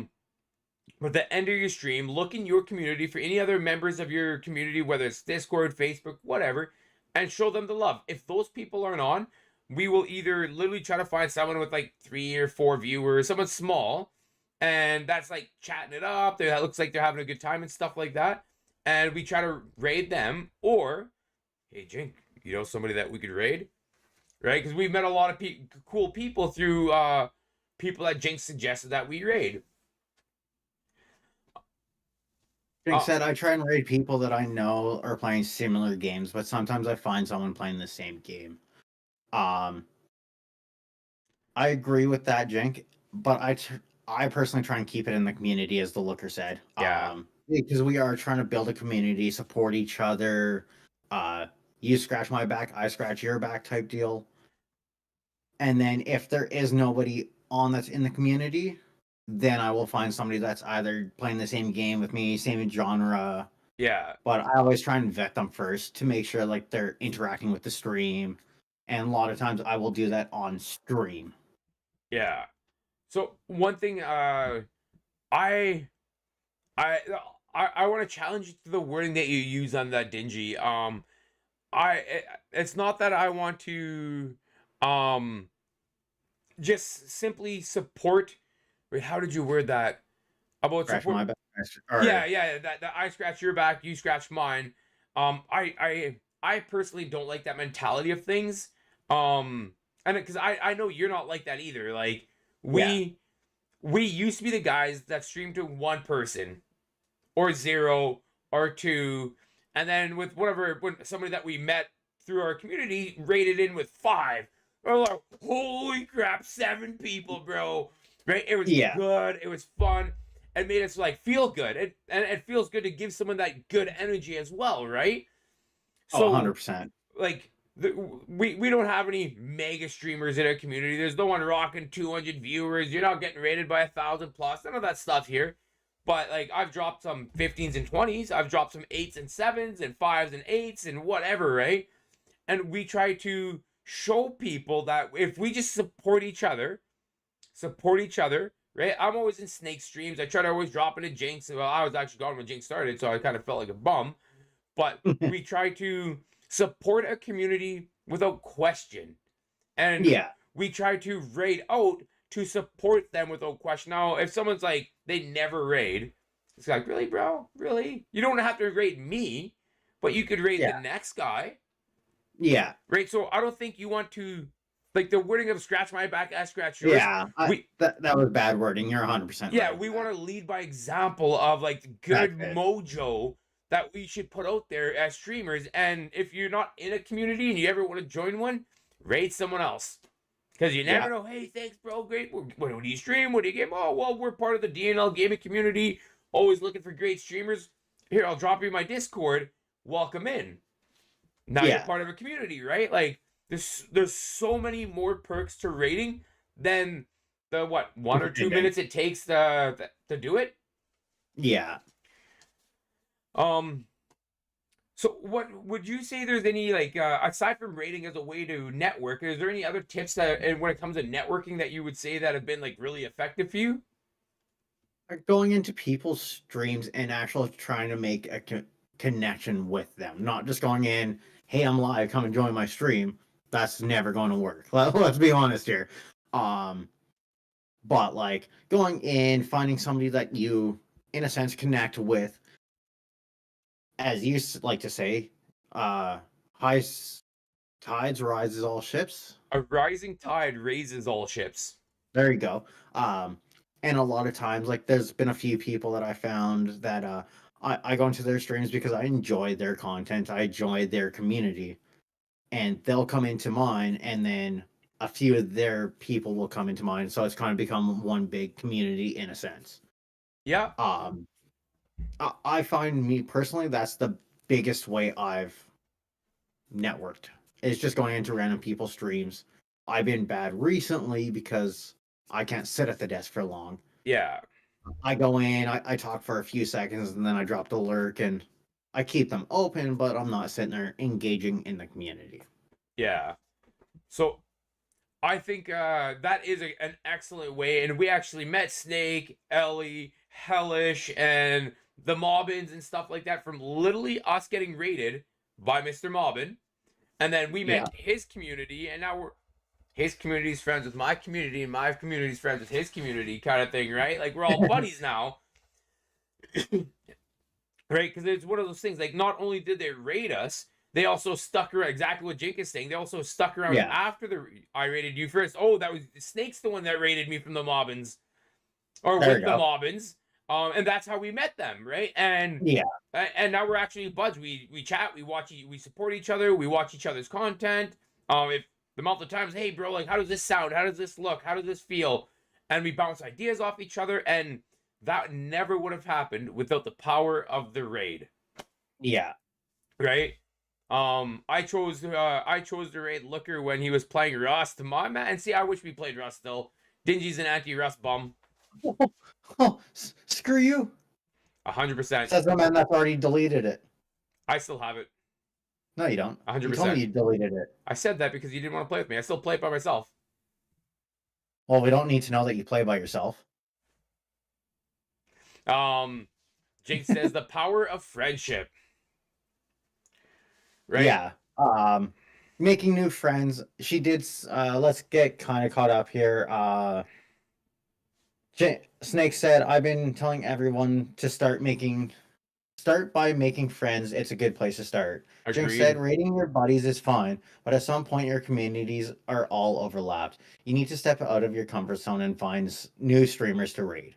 I 100% agree with that. Well, Jink, I you will say I will raid out to my friends about 6 out of 10 times. Outside of that, I will find some random person to raid.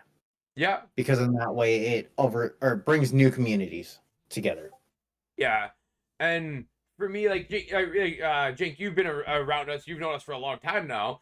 We're pretty open to suggestions and stuff like that. Sometimes there is someone that like we want to really support. If someone's trying to make an affiliate or buddy's really trying to make a push, cool. We'll support you, bro, and all that stuff like that. But I love networking. I love meeting new people. You've introduced us to a plethora of people that I would consider now are our friends. Yeah. Oh yeah, for sure, right? Like it's huge. Oh yeah, Like people underestimate the power of a raid. yeah. Especially to smaller people like me and you. A raid of 5 is huge, When you're right? streaming to Like a party of one. yeah. Well, even if you're streaming to 2, 3, 4 I know, people, yeah. even 5, like you're just doubling my view count Yeah. in a sense, right? You're bringing 5 new people that might like me enough to come back. And then that's how communities get, or 2 different communities get intertwined, and personalities get looped together. Yeah. Then Jinx said, oh, Snake said, I rated a random person after spending some time.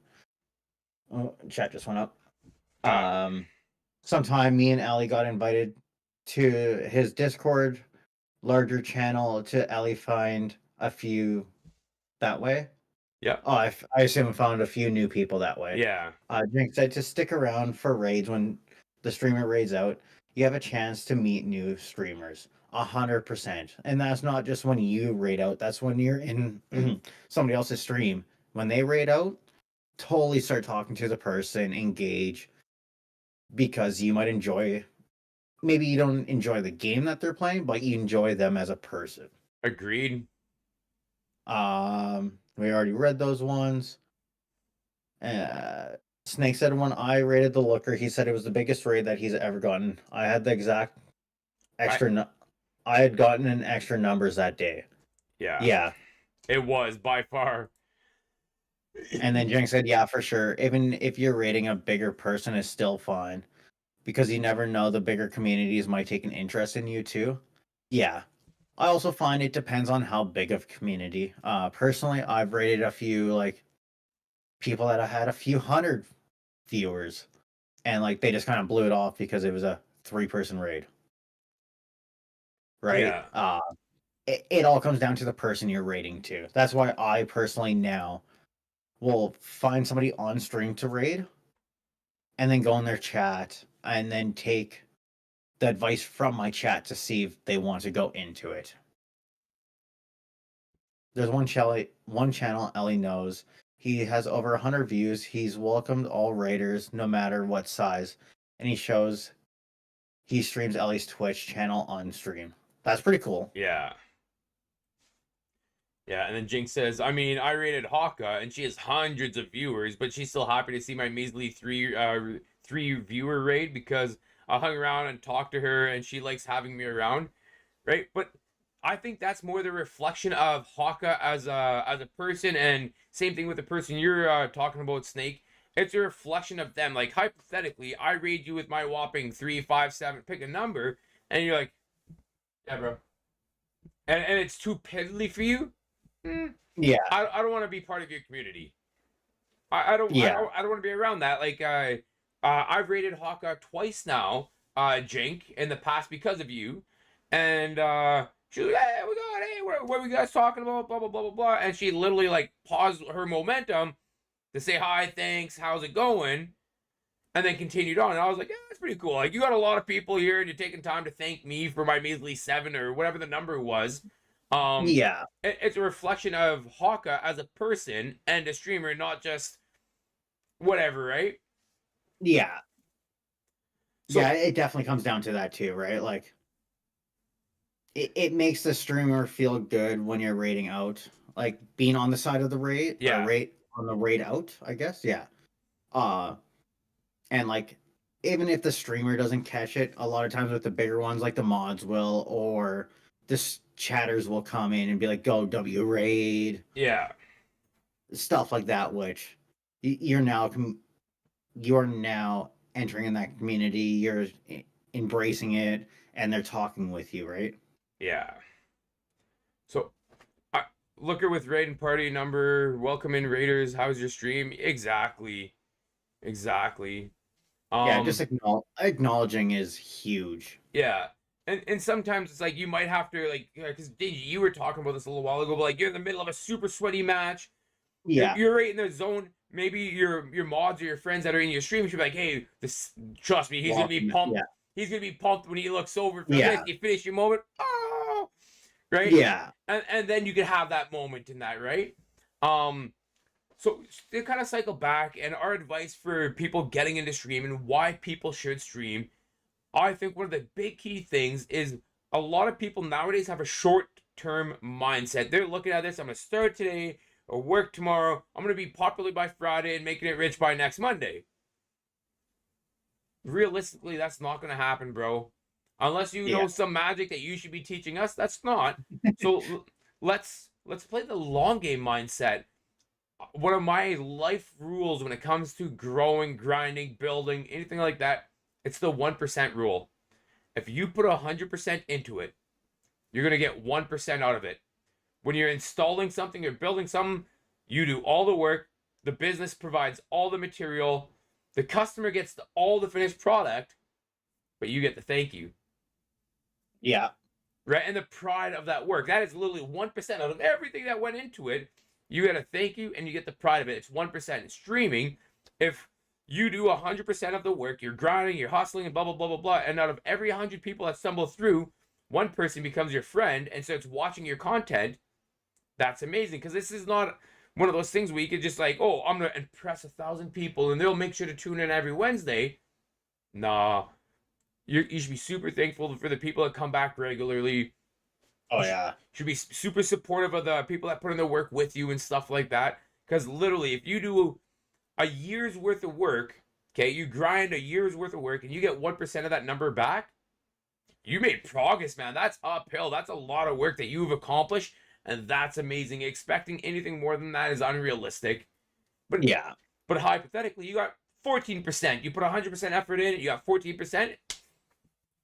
Yeah, right on, man. Like that's awesome because that does happen. People hit a viral video or they make that great clip or they just meet the right community at the right time. I'm not saying it's impossible, but if you set your expectations at the realistic level and you land anywhere above that, heck yeah, that's awesome. Like good for you. But if you only hit your goals, it's not really a bad thing. Yeah. What advice would you give for the long-term mindset when it comes to young streamers, Dingy? It's a grind, kind of like life, kind of like anything else. Set realistic expectations. Don't push yourself too far, but at the same time, keep pushing yourself. Right? Like find where you're comfortable and push it out, kind of past your comfort zone. I'm not saying that I don't like talking to people, but it kind of makes me feel uncomfortable sometimes. let's be frank here. And so like I'm pushing myself out that way by marketing. Lookers kind of helped me with that. I push him hard. Yeah. Push him real good. Find a stream buddy. Yay! Not necessarily that you have to stream with like how me and Looker does, but find somebody that you can game with that will have the same kind of energy that you have, the same kind of comedy that you have. And if you guys alternate streams, that's perfectly fine too, right? Like enjoy the company that you spend your time with. Yeah. I think that's great. The streaming buddy, I think that's one of the most clever things we've come up with in a long time, Dingy. Because like even like when we're thinking of ideas, you and I bounce ideas off each other all the time, and like just And like not even just for streaming. We do it even for life. Yeah, well, Yeah. that's because we're more than streaming buddies. We're like best friends, we're family, we're cousins, all this kind of good stuff, right? But like, I literally messaged you before you even woke up this morning. Like, oh my god, I have an idea. I was so happy with myself, and Tell me when you get this. yeah, and literally he literally chopped me down. He said it was a bad idea, not a bad idea, but he's like, here's the problems with it. Da da da da da. I'm still gonna try to figure out a way to make it work. But yeah, I got a great idea, and if you guys are interested, just text in the chat and I'll say it. I'm more than happy. But Dingy says it's not a great idea. Fucking Robert. Cues up Monster Palm. I read the last one without the M and an N. Okay. That's why I chuckled. But Jank, I'm willing to give any game a try. Personally, I will be straight up honest with you if I like it or not, or if I'll ever play it again. But I'm willing to give any game a try. Yeah. Look here when he's having fun and stream. Great, bro. I love it. Dingy. And that's how my mind works. That's why me and Looker get along so well. Oh yeah. And it's the weird thing, like, not saying like I'm a bigger perv than him or he's a bigger perv than me, but the amount of times we've made like horribly pervy or rude or just out there Insensitive. stuff. Yeah. Like we were talking to, we were shit talking to each other the other day, and he said something to me, and I was like, "What? He's gonna walk down here and what? Just yeah, when you get down here, walk your ass down here and say that to my face." We're like 4 provinces away, thousands and thousands of kilometers, and he has a broken foot. Come on, walk over here and say it to my face, bro. Dingy, you'd probably find Monster Prom funny. It's a competitive dating sim. What's it on? I'm willing to give it a try. Okay. I am away from Friday to next Tuesday, though. So Steam. It's on Steam. Okay, one sec. Monster Prom. Let's go to Steam now and see if I can get it. Oh, why is Steam not loading in up? the meantime, I can still see chat. I'm still interacting. Yeah. If you can give one piece of advice to someone who wants to go full time as a streamer, what would it be? Don't. Personally, I would say do it as a hobby. Do it for fun. Don't try and make a career out of it. Not saying that you will necessarily struggle with it, but like then it becomes a job. Then you feel obligated. And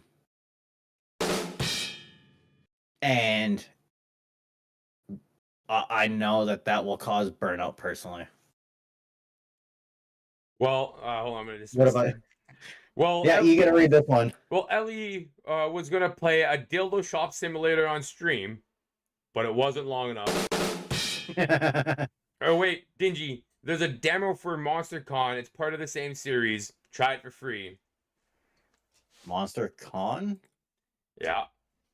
Okay. So, and then the last question I have, how do you know when it's time to take streaming seriously as a career, right? I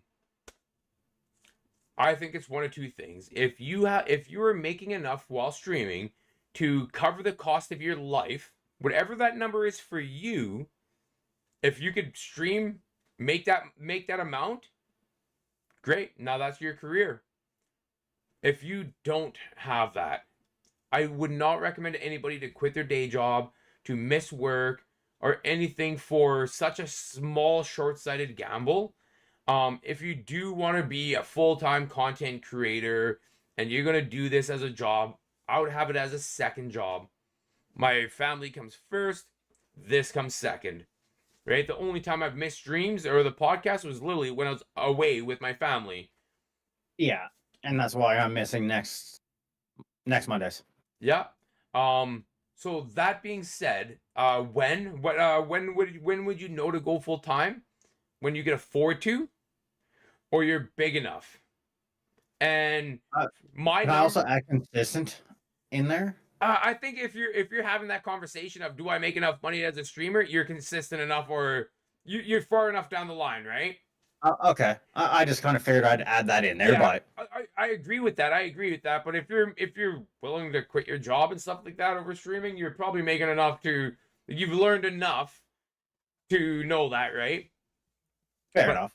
the other option, if you really wanted to try it, save up 6 months' salary, what you would make at your job for 3 or 6 months or something like that.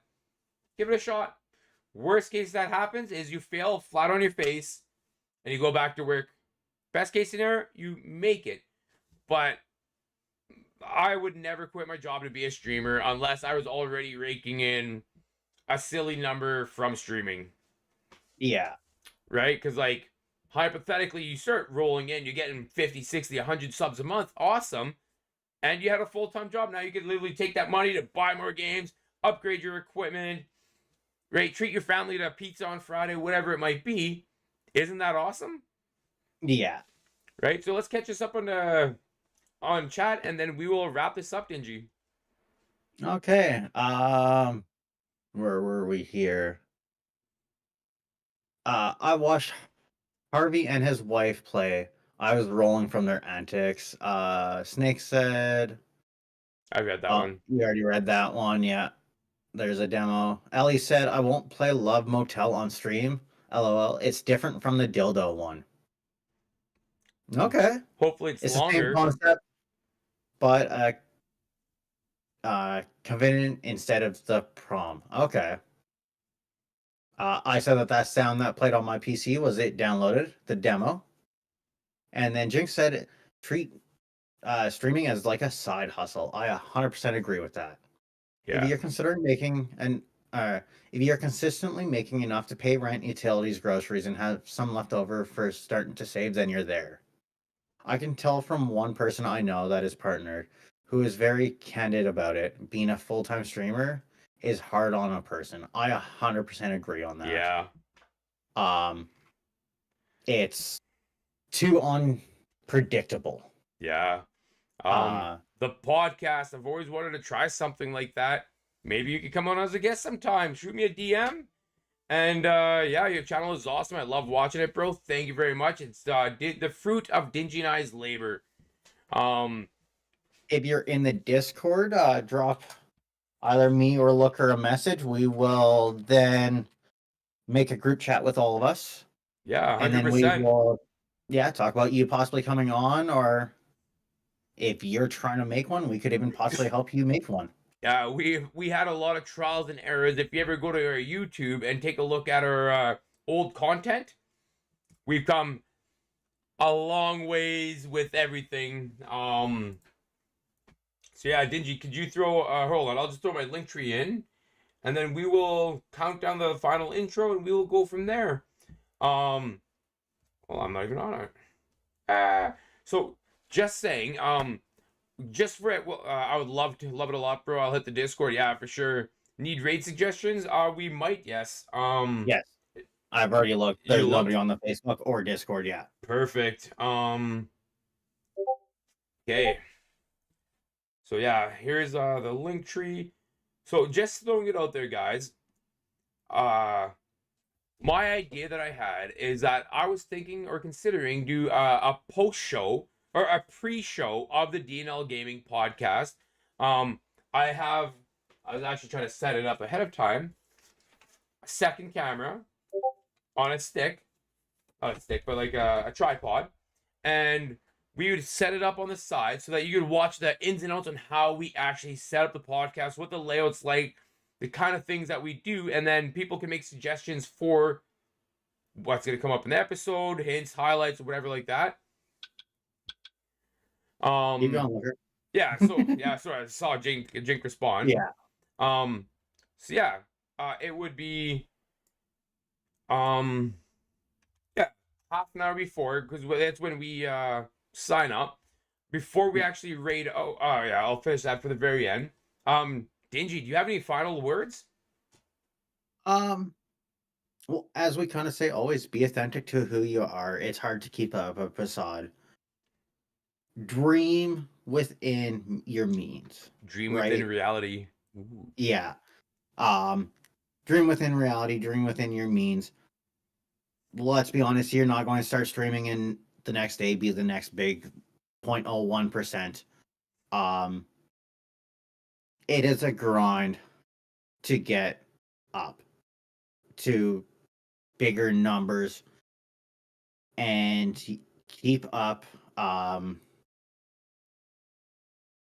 I just drew a blank. Keep up communications with other people, right? Marketing? No, not marketing. Fuck, what's it called? You know what I'm trying to say here. I got an idea, yeah. Keep growing your community. My man, there you go. Patience is key. Work hard, hustle harder. My man, I like that. I figure Anthony's a good raid for you guys. He's funny and he's currently playing a game you guys might like. Just don't be just be me. Don't focus on the numbers. Same Ellie. Patience is key. So here we are. Work. Exactly.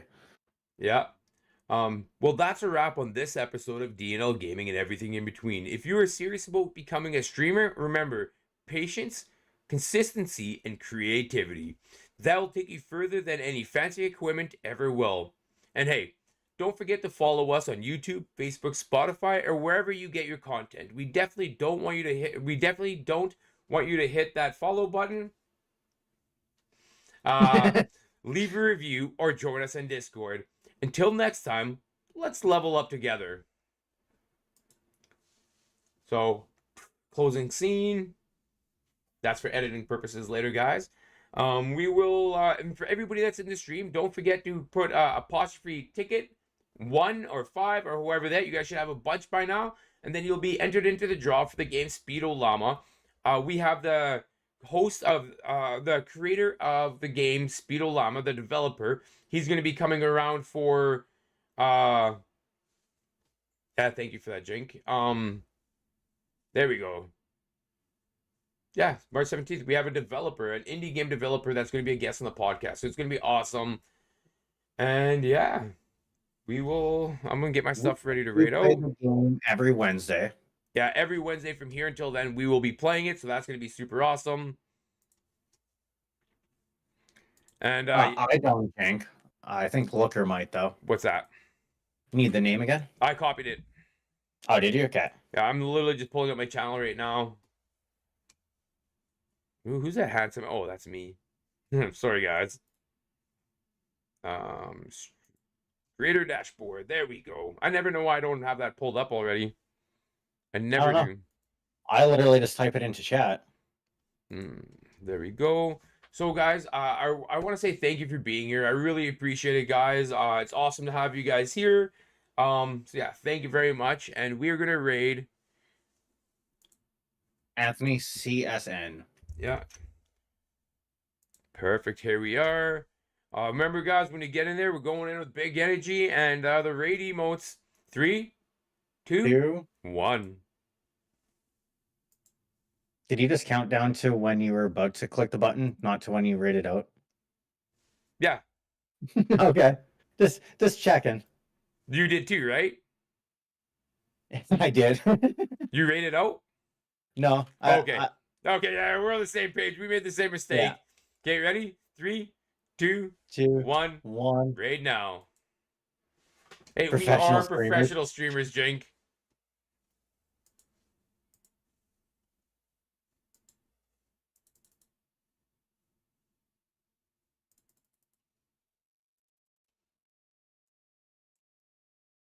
Decided to raid me?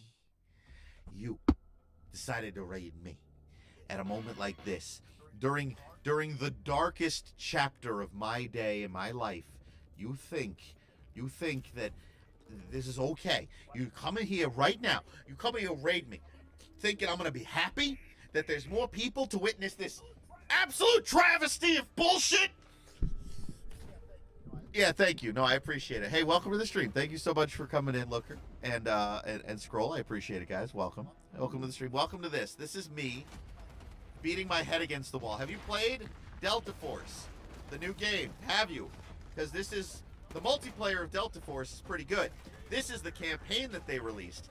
And I have spent the last, when did we start? Since 8 o'clock. I have been beating my head against the wall that is this game. I'm on mission 3 for a long time. Then, I beat level 3 finally. Finally. It took me days. I beat it just 10 minutes ago. And now look where I am. I was going to play it. Holy crap, dude. Know what you're getting into. Dude, it is pretty entertaining. I won't Yeah. Oh, you scared the shit out of me, though, dude. I literally forgot you were there. Trial and error bullshit. If you don't play the game... Damn, I should have turned off the mic just to fuck with you. You are fucked. You lose, you die, and that's it. And that's your life. And then it's such horseshit. Oh, it's so annoying. I'm so annoyed at this game.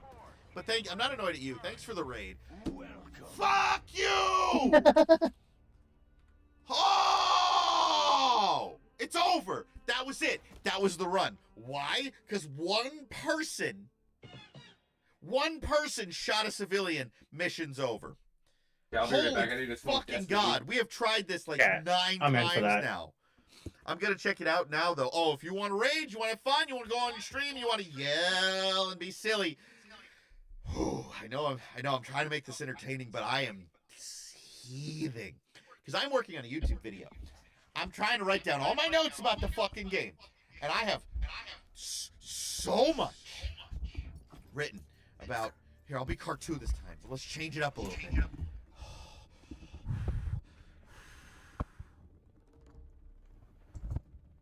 See, this one is worse. This one's worse because it's on rails. The last one, at least it was me. It was me. Like, maybe I'm not playing tactically enough. Don't do the knocks on me, Whiskey. I swear to God. That freaked me out. At least in the other mission, I wasn't being safe. I wasn't being tactical. This one, I'm in a car. I cannot go anywhere. Here we go again, baby. Life is good in the neighborhood. 9 times over and over again. While the other missions felt kind of on rails, this one literally is, and I can't fucking take it. There, that's a good note for you. Hey, thanks for the raid. I hope you guys enjoy the stream. I hope you had a good stream. I'm sorry I'm just completely off the fucking deep end at the moment, but I appreciate it. All of you guys, thanks for coming over. Looker, thank you. Snaker, thank you so much for the follow. Welcome to the stream. Schwez gifted 5 subs and had Vapor tomorrow, Fazban, some beer and Echo all in the sub tub. Get in the sub tub, get all clean. Thank you so much for supporting the stream. Now watch me fail this immediately. Here we go. You have to be careful with every shot you shoot. It has to be the most delicate thing you've ever done. This is like brain surgery. Scalpel, scalpel. All right.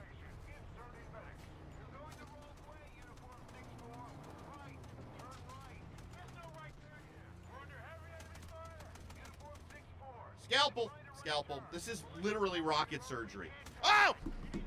Fuck!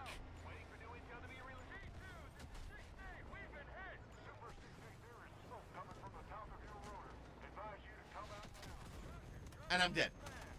I didn't even do anything. I didn't even see it. And I'm dead.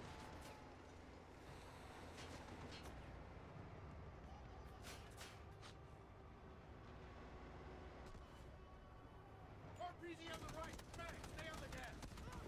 Building ahead is full of RPGs. Machine gunners. Building on the right. On the left side. All I can do now is sit and pray that they do the mission. I can just sit here and pray that they do it while I'm just sitting here suffering. Good night.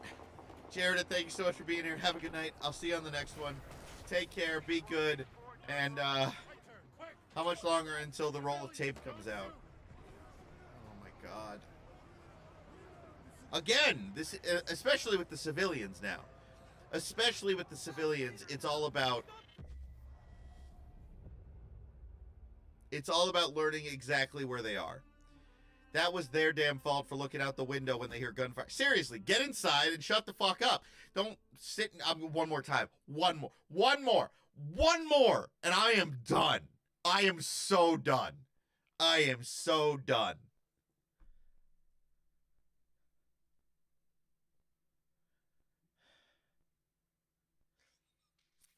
Look, Scroll, there are parts of this that are okay. I liked how, like, tactical and stuff certain parts of it felt, but the difficulty is so clearly fucked.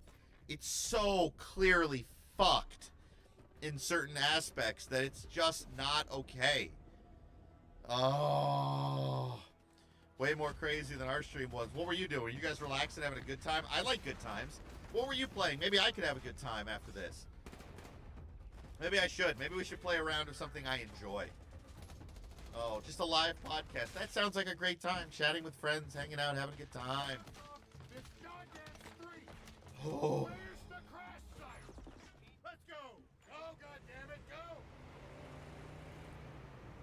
Everybody, no talking. Everybody shut up. Everybody shut up. Oh, well, I mean, the looker has so much to roast. I mean, his 204, we all know what he's doing. We all know what he's doing. You rearrange those numbers a little bit. That's right. 024, and then that means... All right, shut up.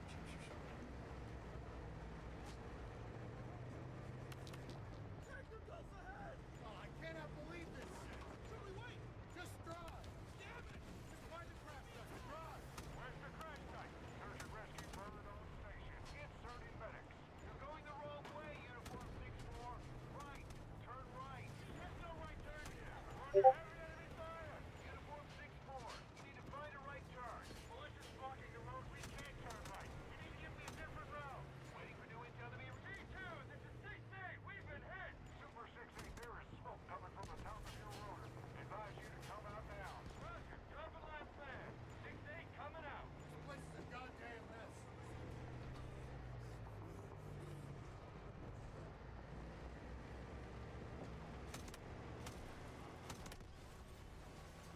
RPG on the right. Medic, stay on the gas. Copy. Building ahead is full of RPGs. Machine gunners. Building on the right. On the left. Left side.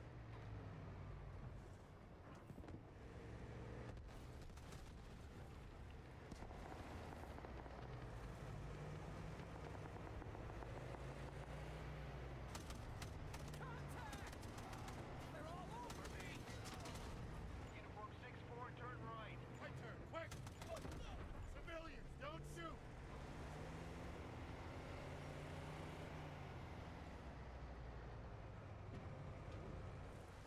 Top Vader now! Stop talking shit!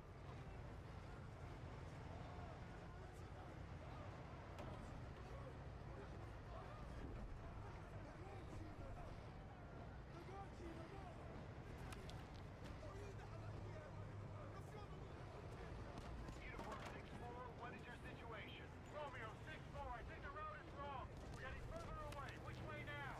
Straight 400 meters, then turn right. Copy that. Stay on the gas. Watch out, grenade! Medics, turn right. Wow, it's a bucket full of skinnies. Gunners, take them out. I'm in it. Stay on the wheel, it just pinged you. Watch out, RPG. Romeo 6-4, we're driving around like headless chickens out here. Give us direction. Danny, I told you there's a delay in the intel. You need to slow down. I'll say it again, too. I can't slow down. Tell me which way to turn.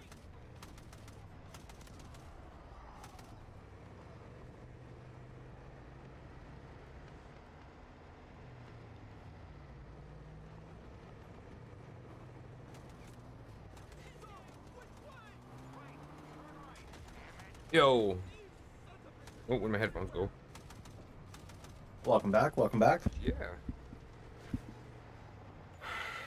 going the wrong way. You won't make it to the... Oh, I actually didn't end my stream. Tell me which way to go.